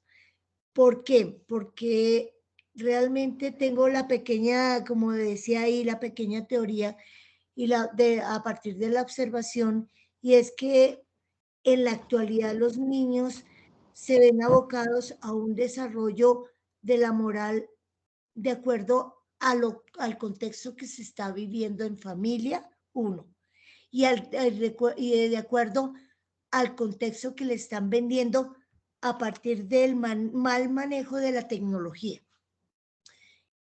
Una de las cosas que yo discuto con los padres es que desde los 2 años le entregan al niño un aparato tecnológico y el niño no tiene esa posibilidad de diferenciar qué cosas puede hacer y qué cosas no. Y yo veo bebés que dele y ya saben manejar y todo eso, pero no los dejan hacer con ese aparato tecnológico cualquier cantidad de observaciones sin ser mediadas por un adulto o guiadas. Entonces, esa es una de las cosas que hace que nuestros chiquitos lleguen con una diferenciación a lo que veníamos anteriormente. Esa es una. Y con respecto a la colega Tania, le agradezco porque me reforzó un poquito el trabajo que yo he hecho. Inclusive dentro de uno de los apartes del libro de filosofía para ser niños, o cómo es el que vamos a lanzar ahorita, tengo 2 propuestas sobre el tema de indagación. Aquí en Colombia, más que filosofía, lo manejaron en la parte de las ondas como indagación, experimentación, investigación. Entonces, sobre esa propuesta lo trabajamos fue a nivel de ciencia y tecnología, cómo acercó al niño a hacer unas preguntas interesantes a partir de un tema que les llama la atención. Entonces, ese es uno de los acercamientos que he tenido sobre el tema de cómo manejar las propuestas con los niños. Ahí se hacen bitácoras, se hacen indagaciones, se lanzan teorías, se hacen muchas observaciones y todo en el aula. Eso lo quería compartir y agradezco a los 2 panelistas porque me han clarificado muchas cosas. Muchas gracias, Gladys. Bueno, no se les olvide que el formulario está en el chat, por favor, para que lo diligenciemos, porque pues este curso es certificado, ¿no? Entonces, pues esa es la constancia que tenemos de nuestras participaciones. Nelcy Joana. Bueno, buenas noches para todos. Escuchándolos atentamente, pues yo tengo como una apreciación sencilla, ¿sí? Yo soy profesora de tecnología, licenciada en diseño de la Universidad Pedagógica. Y pues escuchándolos a los 3, creo que hay varios elementos a considerar, ¿cierto? Por ejemplo, a mí me tocó llegar a trabajar con niños de preescolar. Perdón, que es lo que estoy haciendo en este momento. Y resulta que ayer es una anécdota, ayer me pasó un caso particular con un niño, ¿sí? De preescolar. Es un niño supremamente inquieto y es hijo único. Y él hace cualquier cosa por llamar la atención y pues resulta que comenzó a gritar. Y entonces yo pegué un grito también, o sea, yo dije, voy a mirar a ver qué reacción tiene este chiquis.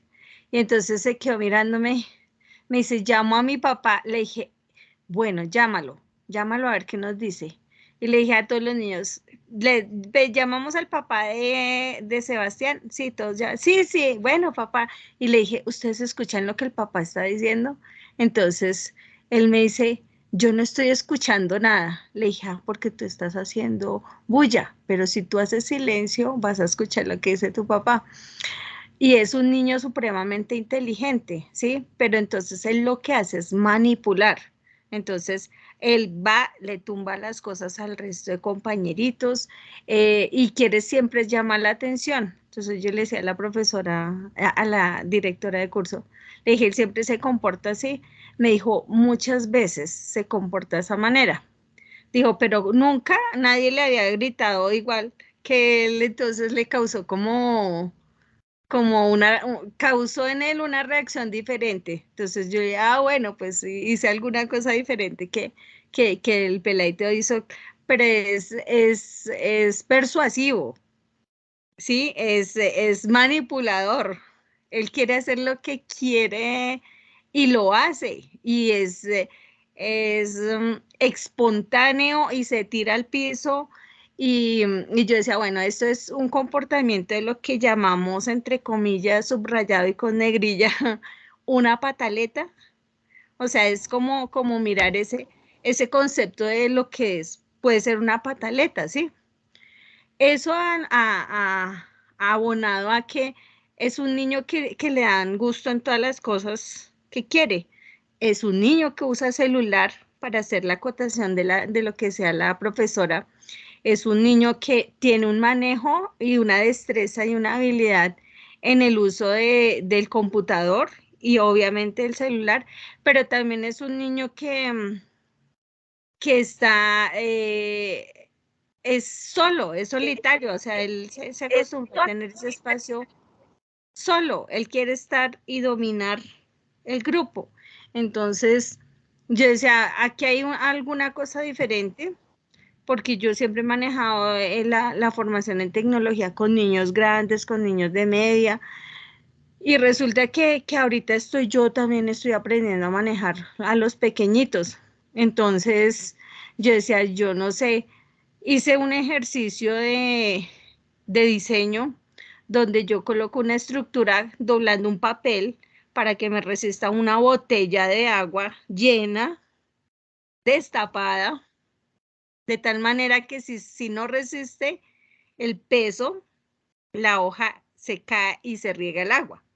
Entonces, digamos que comienzo como a hacer comparaciones de los niveles de análisis que tienen los niños.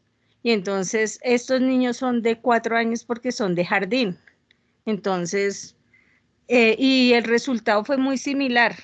Entonces, yo digo, algo está pasando dentro del contexto tecnológico que tienen los niños con todo lo que viven. Ellos están sometidos a una cultura donde se les da el celular para evadir muchas cosas. Muchas mamás o muchos papás dejan a los niños allá, todo el mundo sabe que eso es cierto, para desencartarse de ellos, ¿sí? No les prestan atención y lógico, los niños ven como un escape para desarrollar sus habilidades de lo que ellos por sí mismos pueden desarrollar para, pues no tienen una orientación porque es lo que les toca hacer, ¿sí? Entonces ellos desarrollan esas habilidades. Entonces creo que el tema de la reflexión y el comportamiento de los niños, pues tiene que ver con todo ese mundo de tecnología al cual estamos, en el cual estamos desempeñándonos, ¿verdad? Entonces creo que esa era como más la apreciación. Yo había colocado en el chat la pregunta de la manipulación o la persuasión, ¿sí? Y no sé, creo que la estoy completando con la información que muy amablemente los panelistas han brindado. Y muchísimas gracias, solo era como una cota y que me satisface mucho haberlos escuchado. Nelcy Joana, muchas gracias. Bueno, Iván me comenta que quiere pues dar unas palabras en torno a esto. Entonces, porfa, Iván.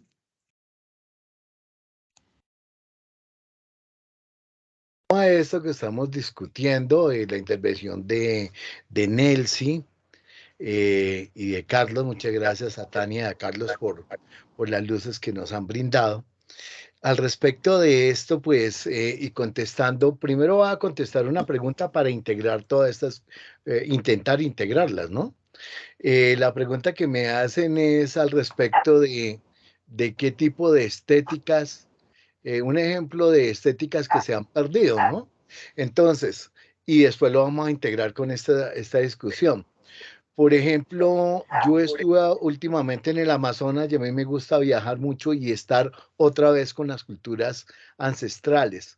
Y uno se pone a mirar, aquí voy a utilizar un término y por tiempo y por todo no voy a discutir ese término en lo que significa en este momento, que es la estética de la existencia, ¿sí?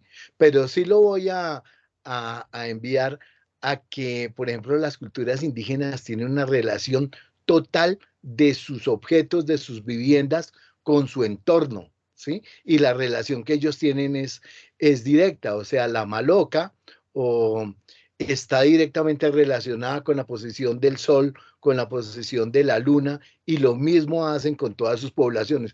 Y todos sus objetos tienen estas relaciones con su medio. De eso hay un libro bien interesante que ojalá lo pudieran leer, que se llama Orfebrería y Chamanismo, de Gerardo Reichel Dormatov, acerca de esas relaciones.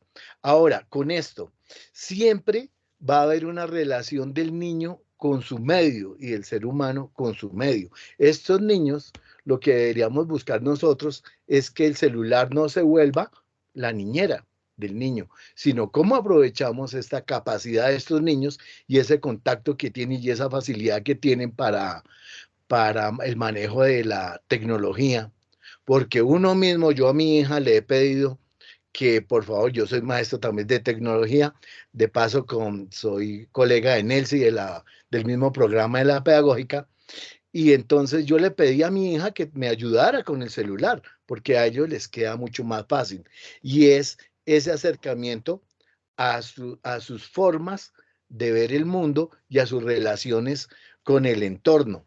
Yo, por ejemplo, trabajo eso con la relación con el entorno, con la ciudad, ¿sí?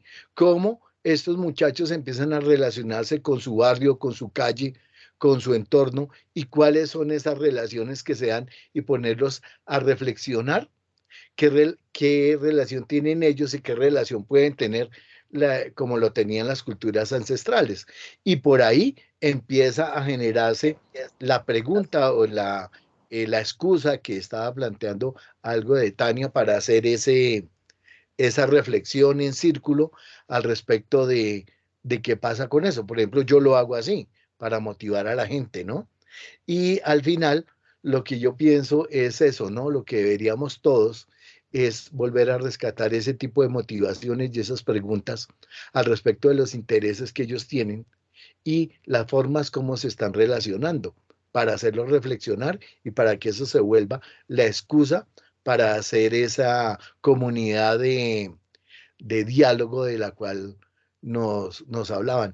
Y lo que yo veo aquí es la diferencia, es que nosotros también estamos propendiendo a que el adulto, el maestro, también vuelva a tener esa mirada del niño para poder empezar a partir de ahí, a crear el ambiente pedagógico del conocimiento.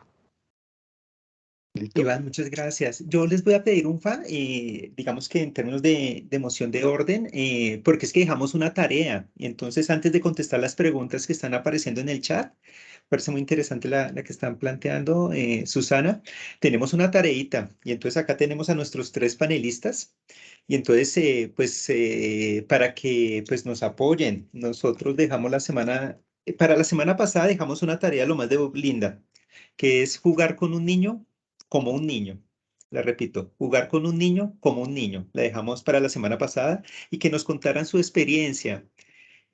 Para hoy teníamos otra tarea y era responder a la pregunta realizada por el poeta Jairo Aníbal Niño. Dice así: usted que es una persona adulta y por tanto sensata, madura y razonable, con una gran experiencia y que sabe muchas cosas, la pregunta es: ¿qué quiere ser cuando sea niño? Entonces, pues no, nos gustaría escuchar a nuestros participantes, cómo les fue con la tareita, quiénes nos quieren compartir su experiencia, qué quieren ser cuando sean niños. Entonces, pues levantamos la mano, empezamos con Gladys, porfa. Espera, Vamos espera. levantando la mano, ¿vale? Entonces, Ya. Gladys. Dale. Me gustaría volver a ser curiosa y desenfadada, porque a veces uno, a medida que va creciendo el niño, y lo veo en mis estudiantes, se va volviendo una persona limitante y no curiosa. Y termina a la edad que uno, a la hermosa edad que tengo yo, ya estoy tratando de volver a ser curiosa y desenfadada, no limitarme tanto en qué tengo que hacer, cómo lo tengo que hacer, por qué lo tengo que hacer, y estar experimentando los sinsabores de qué pasa si hago esto. No, los niños lo hacen y punto. No les interesa si las demás personas opinen o no opinen. Entonces me gustaría hacer eso, volver a hacer eso. Gladys, muchas gracias. Bueno, seguimos con Raúl, que Raúl va a dirigir nuestra próxima sesión. De una vez lo presentamos. Bienvenido, Raúl.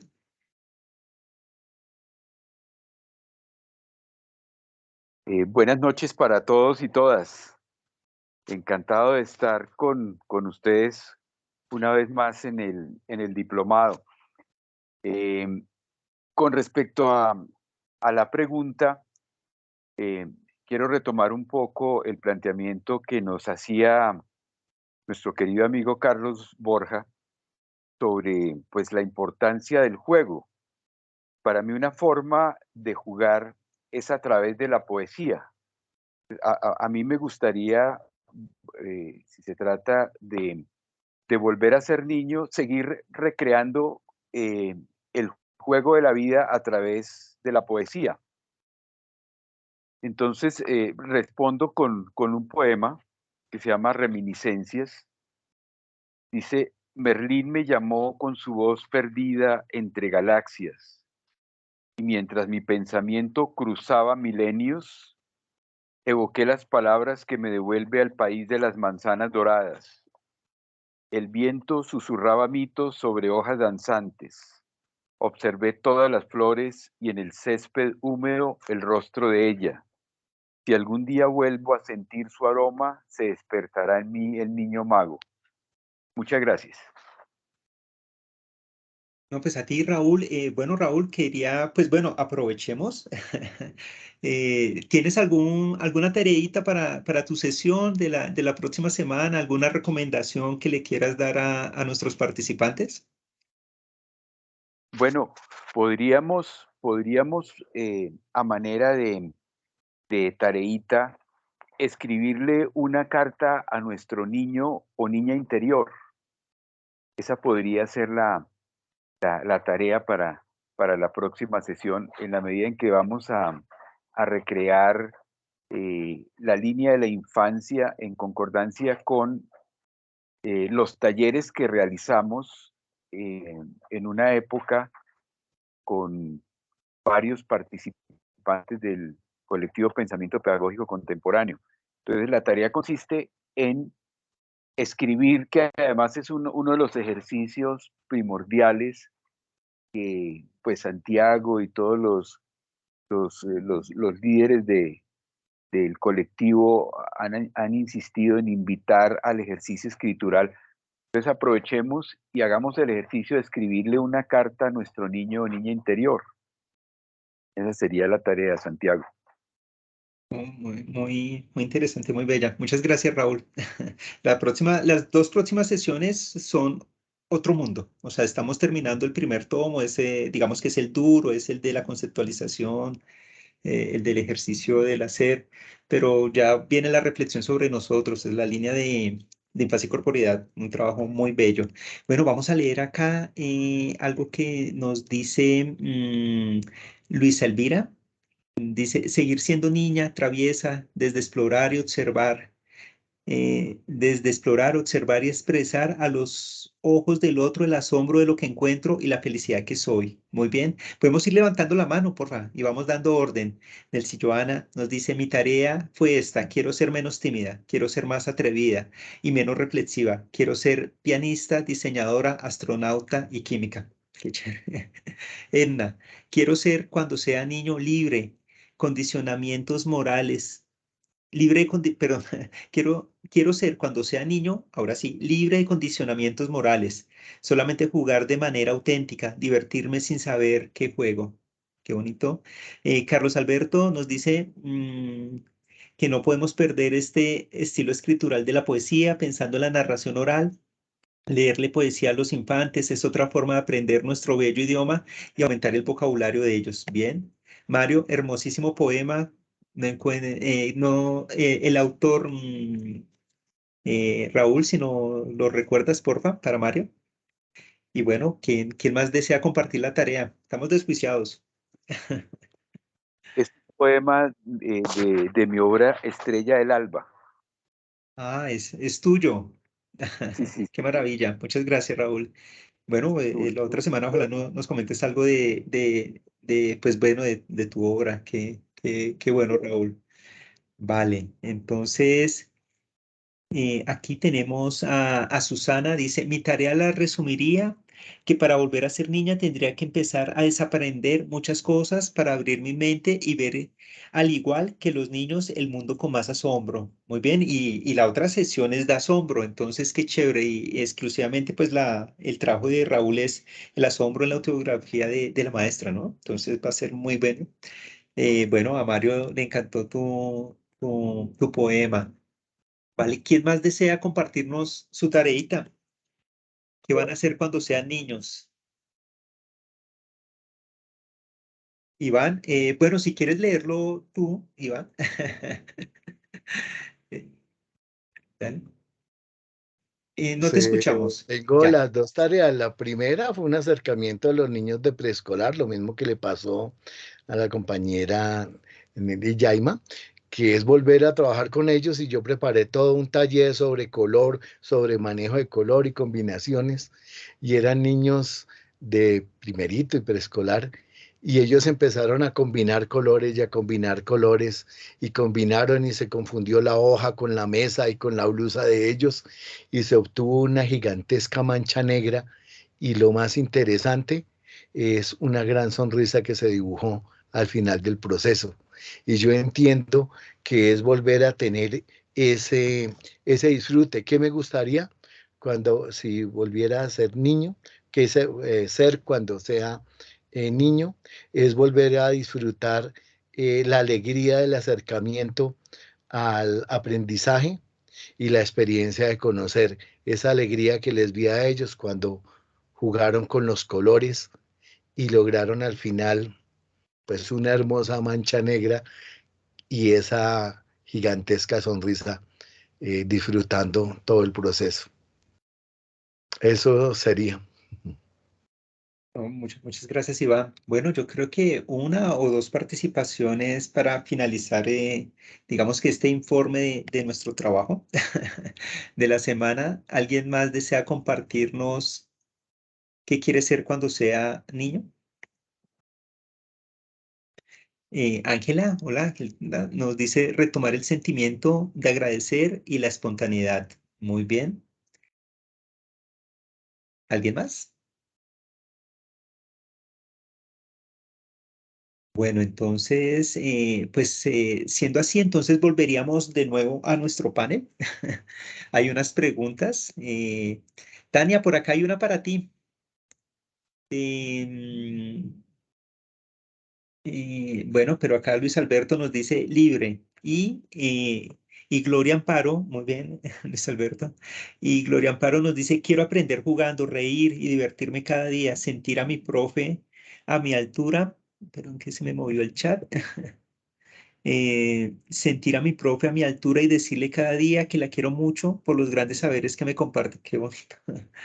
Carlos Alberto, recomendaría con todo respeto, por supuesto, metiendo la cucharada, que esta carta no sea autoinvalidante, es decir, evitar ser muy críticos con nosotros mismos, anulando nuestro niño interior. Muy buena recomendación, Carlos. Muchas gracias.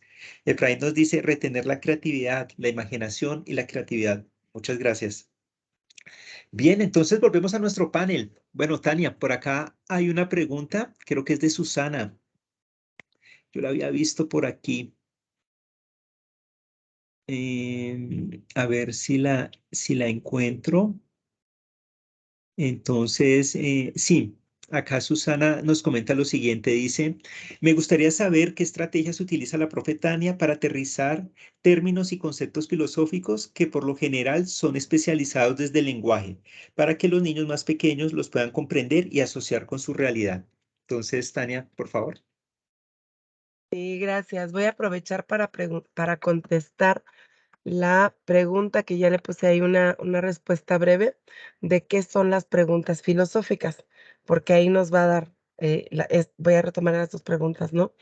Una pregunta filosófica que a veces cuesta tanto entenderla si no tenemos la práctica, es aquella que nos da para pensar. O sea, no es lo mismo preguntar, por ejemplo, ¿de qué color es la capa que traigo puesta? Pues, ¿qué vamos a decir? Pues es de color vino, color azul o color negro, o lo que sea, ¿no? Entonces, esa es una pregunta de contenido. Y una pregunta filosófica, por ejemplo, sería, retomando esto, ¿no? Mi chat que traigo, a lo mejor, ¿qué sensación te da o qué sientes al usar esa capa? ¿No? Y a lo mejor dice, bueno, ¿qué sientes? Estamos hablando del sentir, ¿no? O por qué eres, o sea, las preguntas filosóficas nos van a dar que pensar y nos van a aperturar al diálogo. Si recuerdan, bueno, espero que sí las hayan logrado ver algunas de las preguntas que yo planteaba. Una de ellas es, ¿qué es ser alguien? Y entonces, cuando hicieron esa pregunta, de bueno, ¿por qué quieres saber?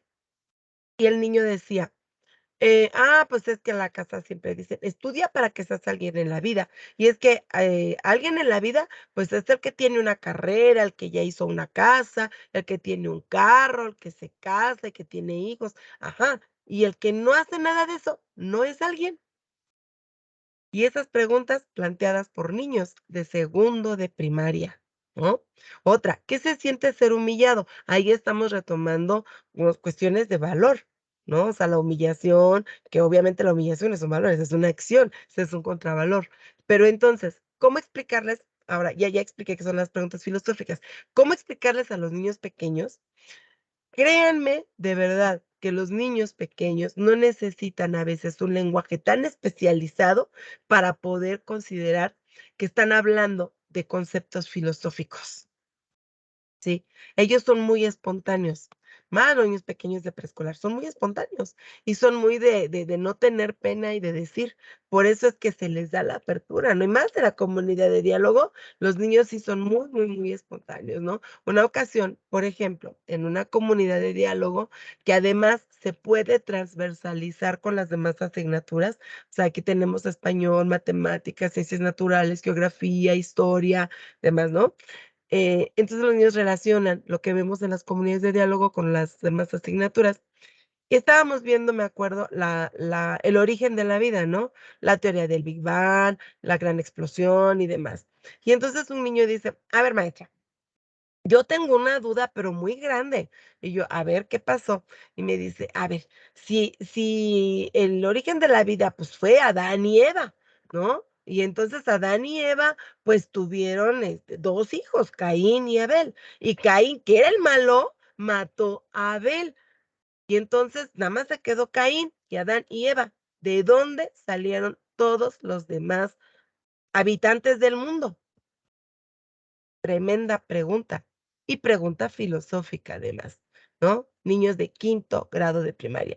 Obvio, yo no le di respuesta porque en la comunidad de diálogo no se trata de que el facilitador dé la respuesta, se trata de que motive al diálogo, de que motive a que los niños sean los que hablen, los que pregunten y los que respondan, claramente. Entonces, se quedó como de tarea, pues que, a ver, habrá que investigar. Por eso también es comunidad de investigación, porque surge una pregunta y que no tiene respuesta, entonces todo el mundo va y investiga, ¿no? Al otro día llegan los niños y dicen, ay, maestra, ¿qué cree que le pregunté a mi catequista? O sea, la que los prepara para la primera comunión o para la confirmación en la iglesia. Y dice, ay, no, casi me corre, se enojó, se puso roja y no supo qué decirme. Entonces, digo, ahí está cómo los niños empiezan a diferenciar, ¿no? La cuestión filosófica. No es que va a llegar un momento y que digas, a ver, mi niño, este sí es filosófico, esto no es filosófico, esto sí, esto no. O tienes que plantear la pregunta de esta manera, sino que a través de la práctica, obviamente los niños van viendo, ah, ok. Entonces, ellos identifican, no, esta es una pregunta de contenido. Esta no es una pregunta filosófica, porque nada más se responde con un sí o un no. Por ejemplo, ¿te gusta comer hielo? Pues dices sí o dices no. Tal vez te vas al por qué. ¿Por qué te gusta comer hielo? En cambio, si preguntas de otra manera, ¿sí? ¿Qué efecto tiene el hielo en tus sentimientos? Anda, ahí estás ya metiendo otra cosa. Eso sí puede ser una pregunta filosófica, ¿no? Lo que nos dé para pensar, para dialogar, lo que sea un punto de partida desde lo que los niños quieren saber hasta los que los niños quieren compartir. Y ahora voy a aprovechar ahí para, ahorita con este ejercicio que hicieron de qué quiero ser cuando sea niño.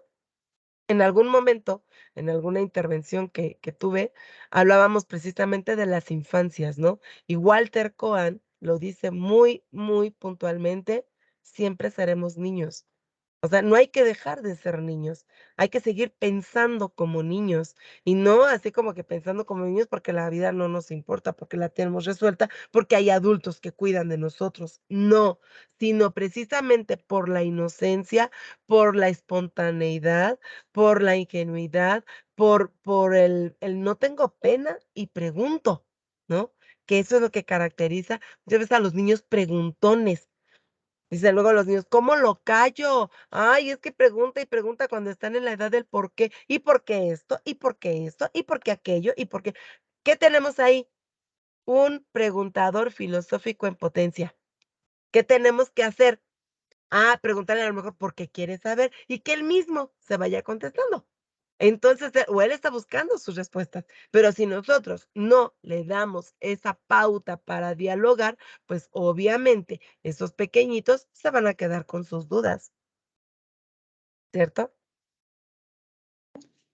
Tania, pues no, muchas gracias y pues bueno, es que ese interrogante que nos hace Mario lo estaba aplazando, pero a ti te gusta tomar el toro por los cuernos.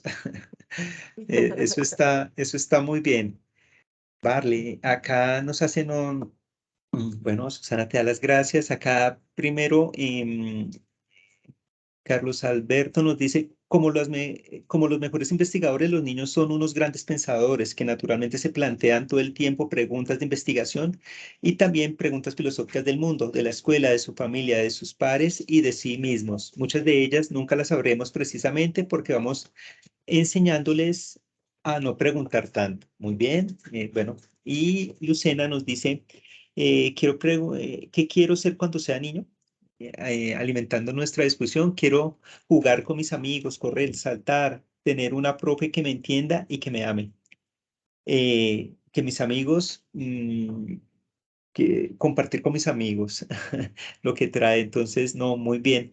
Nos queda, bueno, ya tenemos que comenzar a hacer el cierre. Pues si alguien desea hacer la pregunta, pues a viva voz, entonces, pues podríamos aprovechar algo que falte por alguna inquietud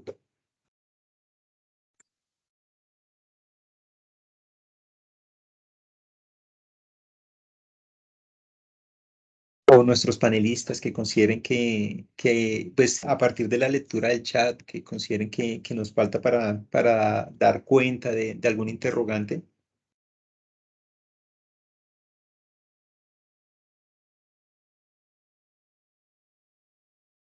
Luisa, hola. Luisa nos dice lo siguiente, ¿qué quiero ser cuando sea niño? Me gustaría disfrutar la infancia, jugar, ir a las quebradas, compartir con mis pares, aprender a disfrutar mi familia, ya que no tuve la oportunidad de disfrutar ser niña. Bueno, que ese es otro lío, ¿no? O sea, a muchas personas parece que pues no sé si nombrarla como una etapa, pues parece que tuvo que ser saltada porque o bien tuvieron que entrar al mundo laboral o bueno, algunos otros procesos y parece que esa infancia se perdiera. Eh, no sé, Carlos, si pues me gustaría, así como en un minuto, nuestros tres panelistas, entonces, alguna recomendación, algo para finalizar. No sé, Carlos.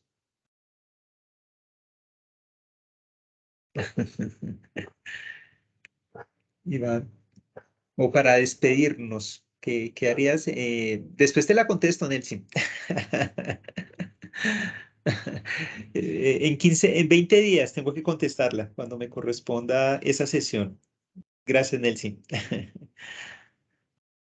Bueno, agradecerles a todos los Gracias. participantes el hecho de estar con nosotros en esta construcción pedagógica y en esta búsqueda que estamos realizando, volviéndonos otra vez un poco niños, para empezar a ver otras formas de pensar y abordar nuestro trabajo y nuestra labor pedagógica, ¿no? Y una recomendación que ya la había hecho Tania: no nos olvidemos nunca de ser niños, no lo dejemos. Muchas gracias, Iván. Te agradezco mucho. Pues no sé, Carlos, porfa, ¿con qué nos despedirías? Así como Iván, una recomendación, alguna sugerencia, algún consejo, alguna actividad. Tú que manejas este mundo de la psicología, entonces, de las emociones, ¿qué nos recomendarías para adentrarnos en ese proceso de ser niños? Ya,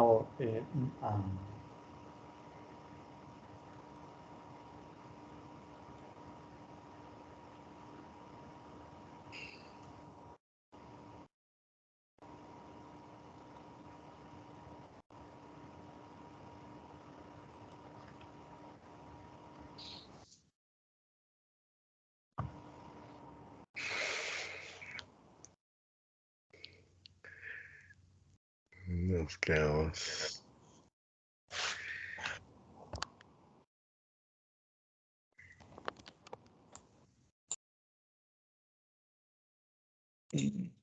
Carlos, ¿nos escuchaste? Perdón. Sí. Ah, perdón. No, te decía ¿qué recomendación nos darías en este proceso que estamos adelantando para ser niños? Así a modo de cierre muy rápido.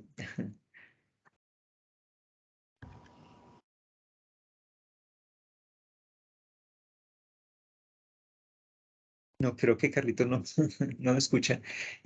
Bueno, Tania se levantó un momento. Edna. Sí, es que mi pregunta era para Tania, ¿cómo se puede ser preguntón? Pero es concreta, se me escapó cómo se llama el libro que es más para grandes y, bueno, aparentemente es obvio, pero ¿por qué es más para grandes?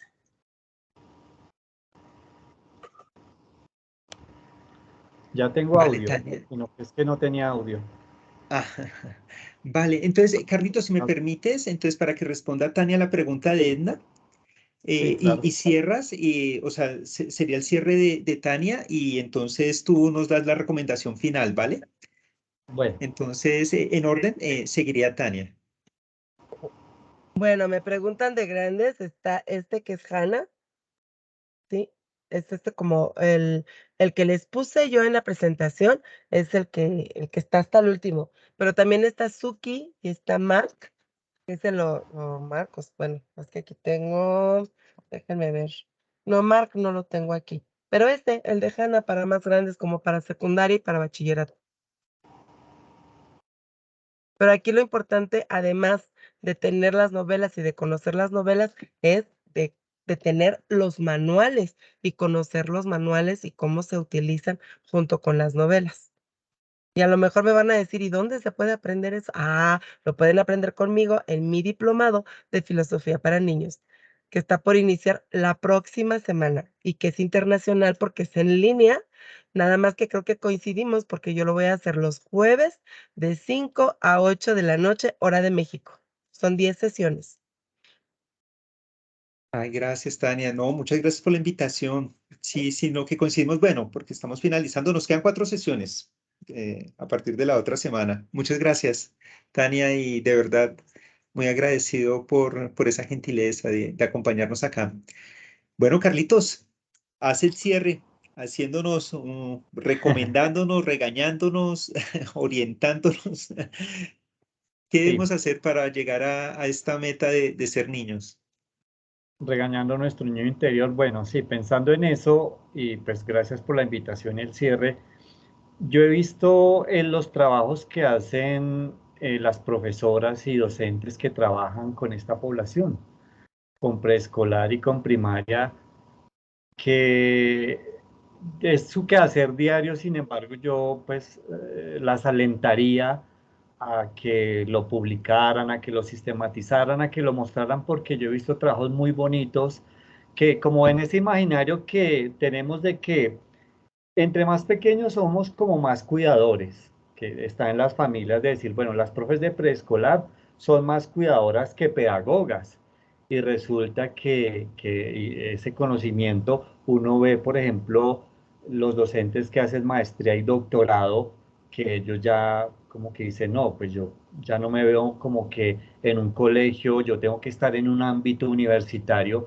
Y yo digo, no, o sea, donde más necesitamos toda esa experticia de conocimiento es en los primeros años de vida con los niños. Entonces, como que esa sería mi sugerencia, decir que no se vayan, digamos que cuando uno alcanza cierto nivel en conocimientos y pues como en formación, ya quieres como irse a otros niveles, está bien, pero digamos que ahí con los niños es donde más necesitamos hacer investigación y reconocerlos, saber más cosas de la niñez, que eso es lo que nos permite como cambiar todas esas creencias que tenemos alrededor de los niños para un mejor manejo con ellos y obviamente el aprendizaje de doble vía que tenemos nosotros de adultos, de no es que aprenden los niños de los adultos, sino que aprendemos los adultos de los niños. Creo que ese es como mi aporte o como mi comentario al respecto del tema y pues muy interesante, de verdad, todo esto que hay que hacer por los niños y por nosotros, por nuestro niño también como adultos. Gracias. No, a ti, Carlos, pues a Tania, a Iván, a ti, muchas gracias por acompañarnos. Pues bueno, voy a finalizar la grabación, darles las gracias.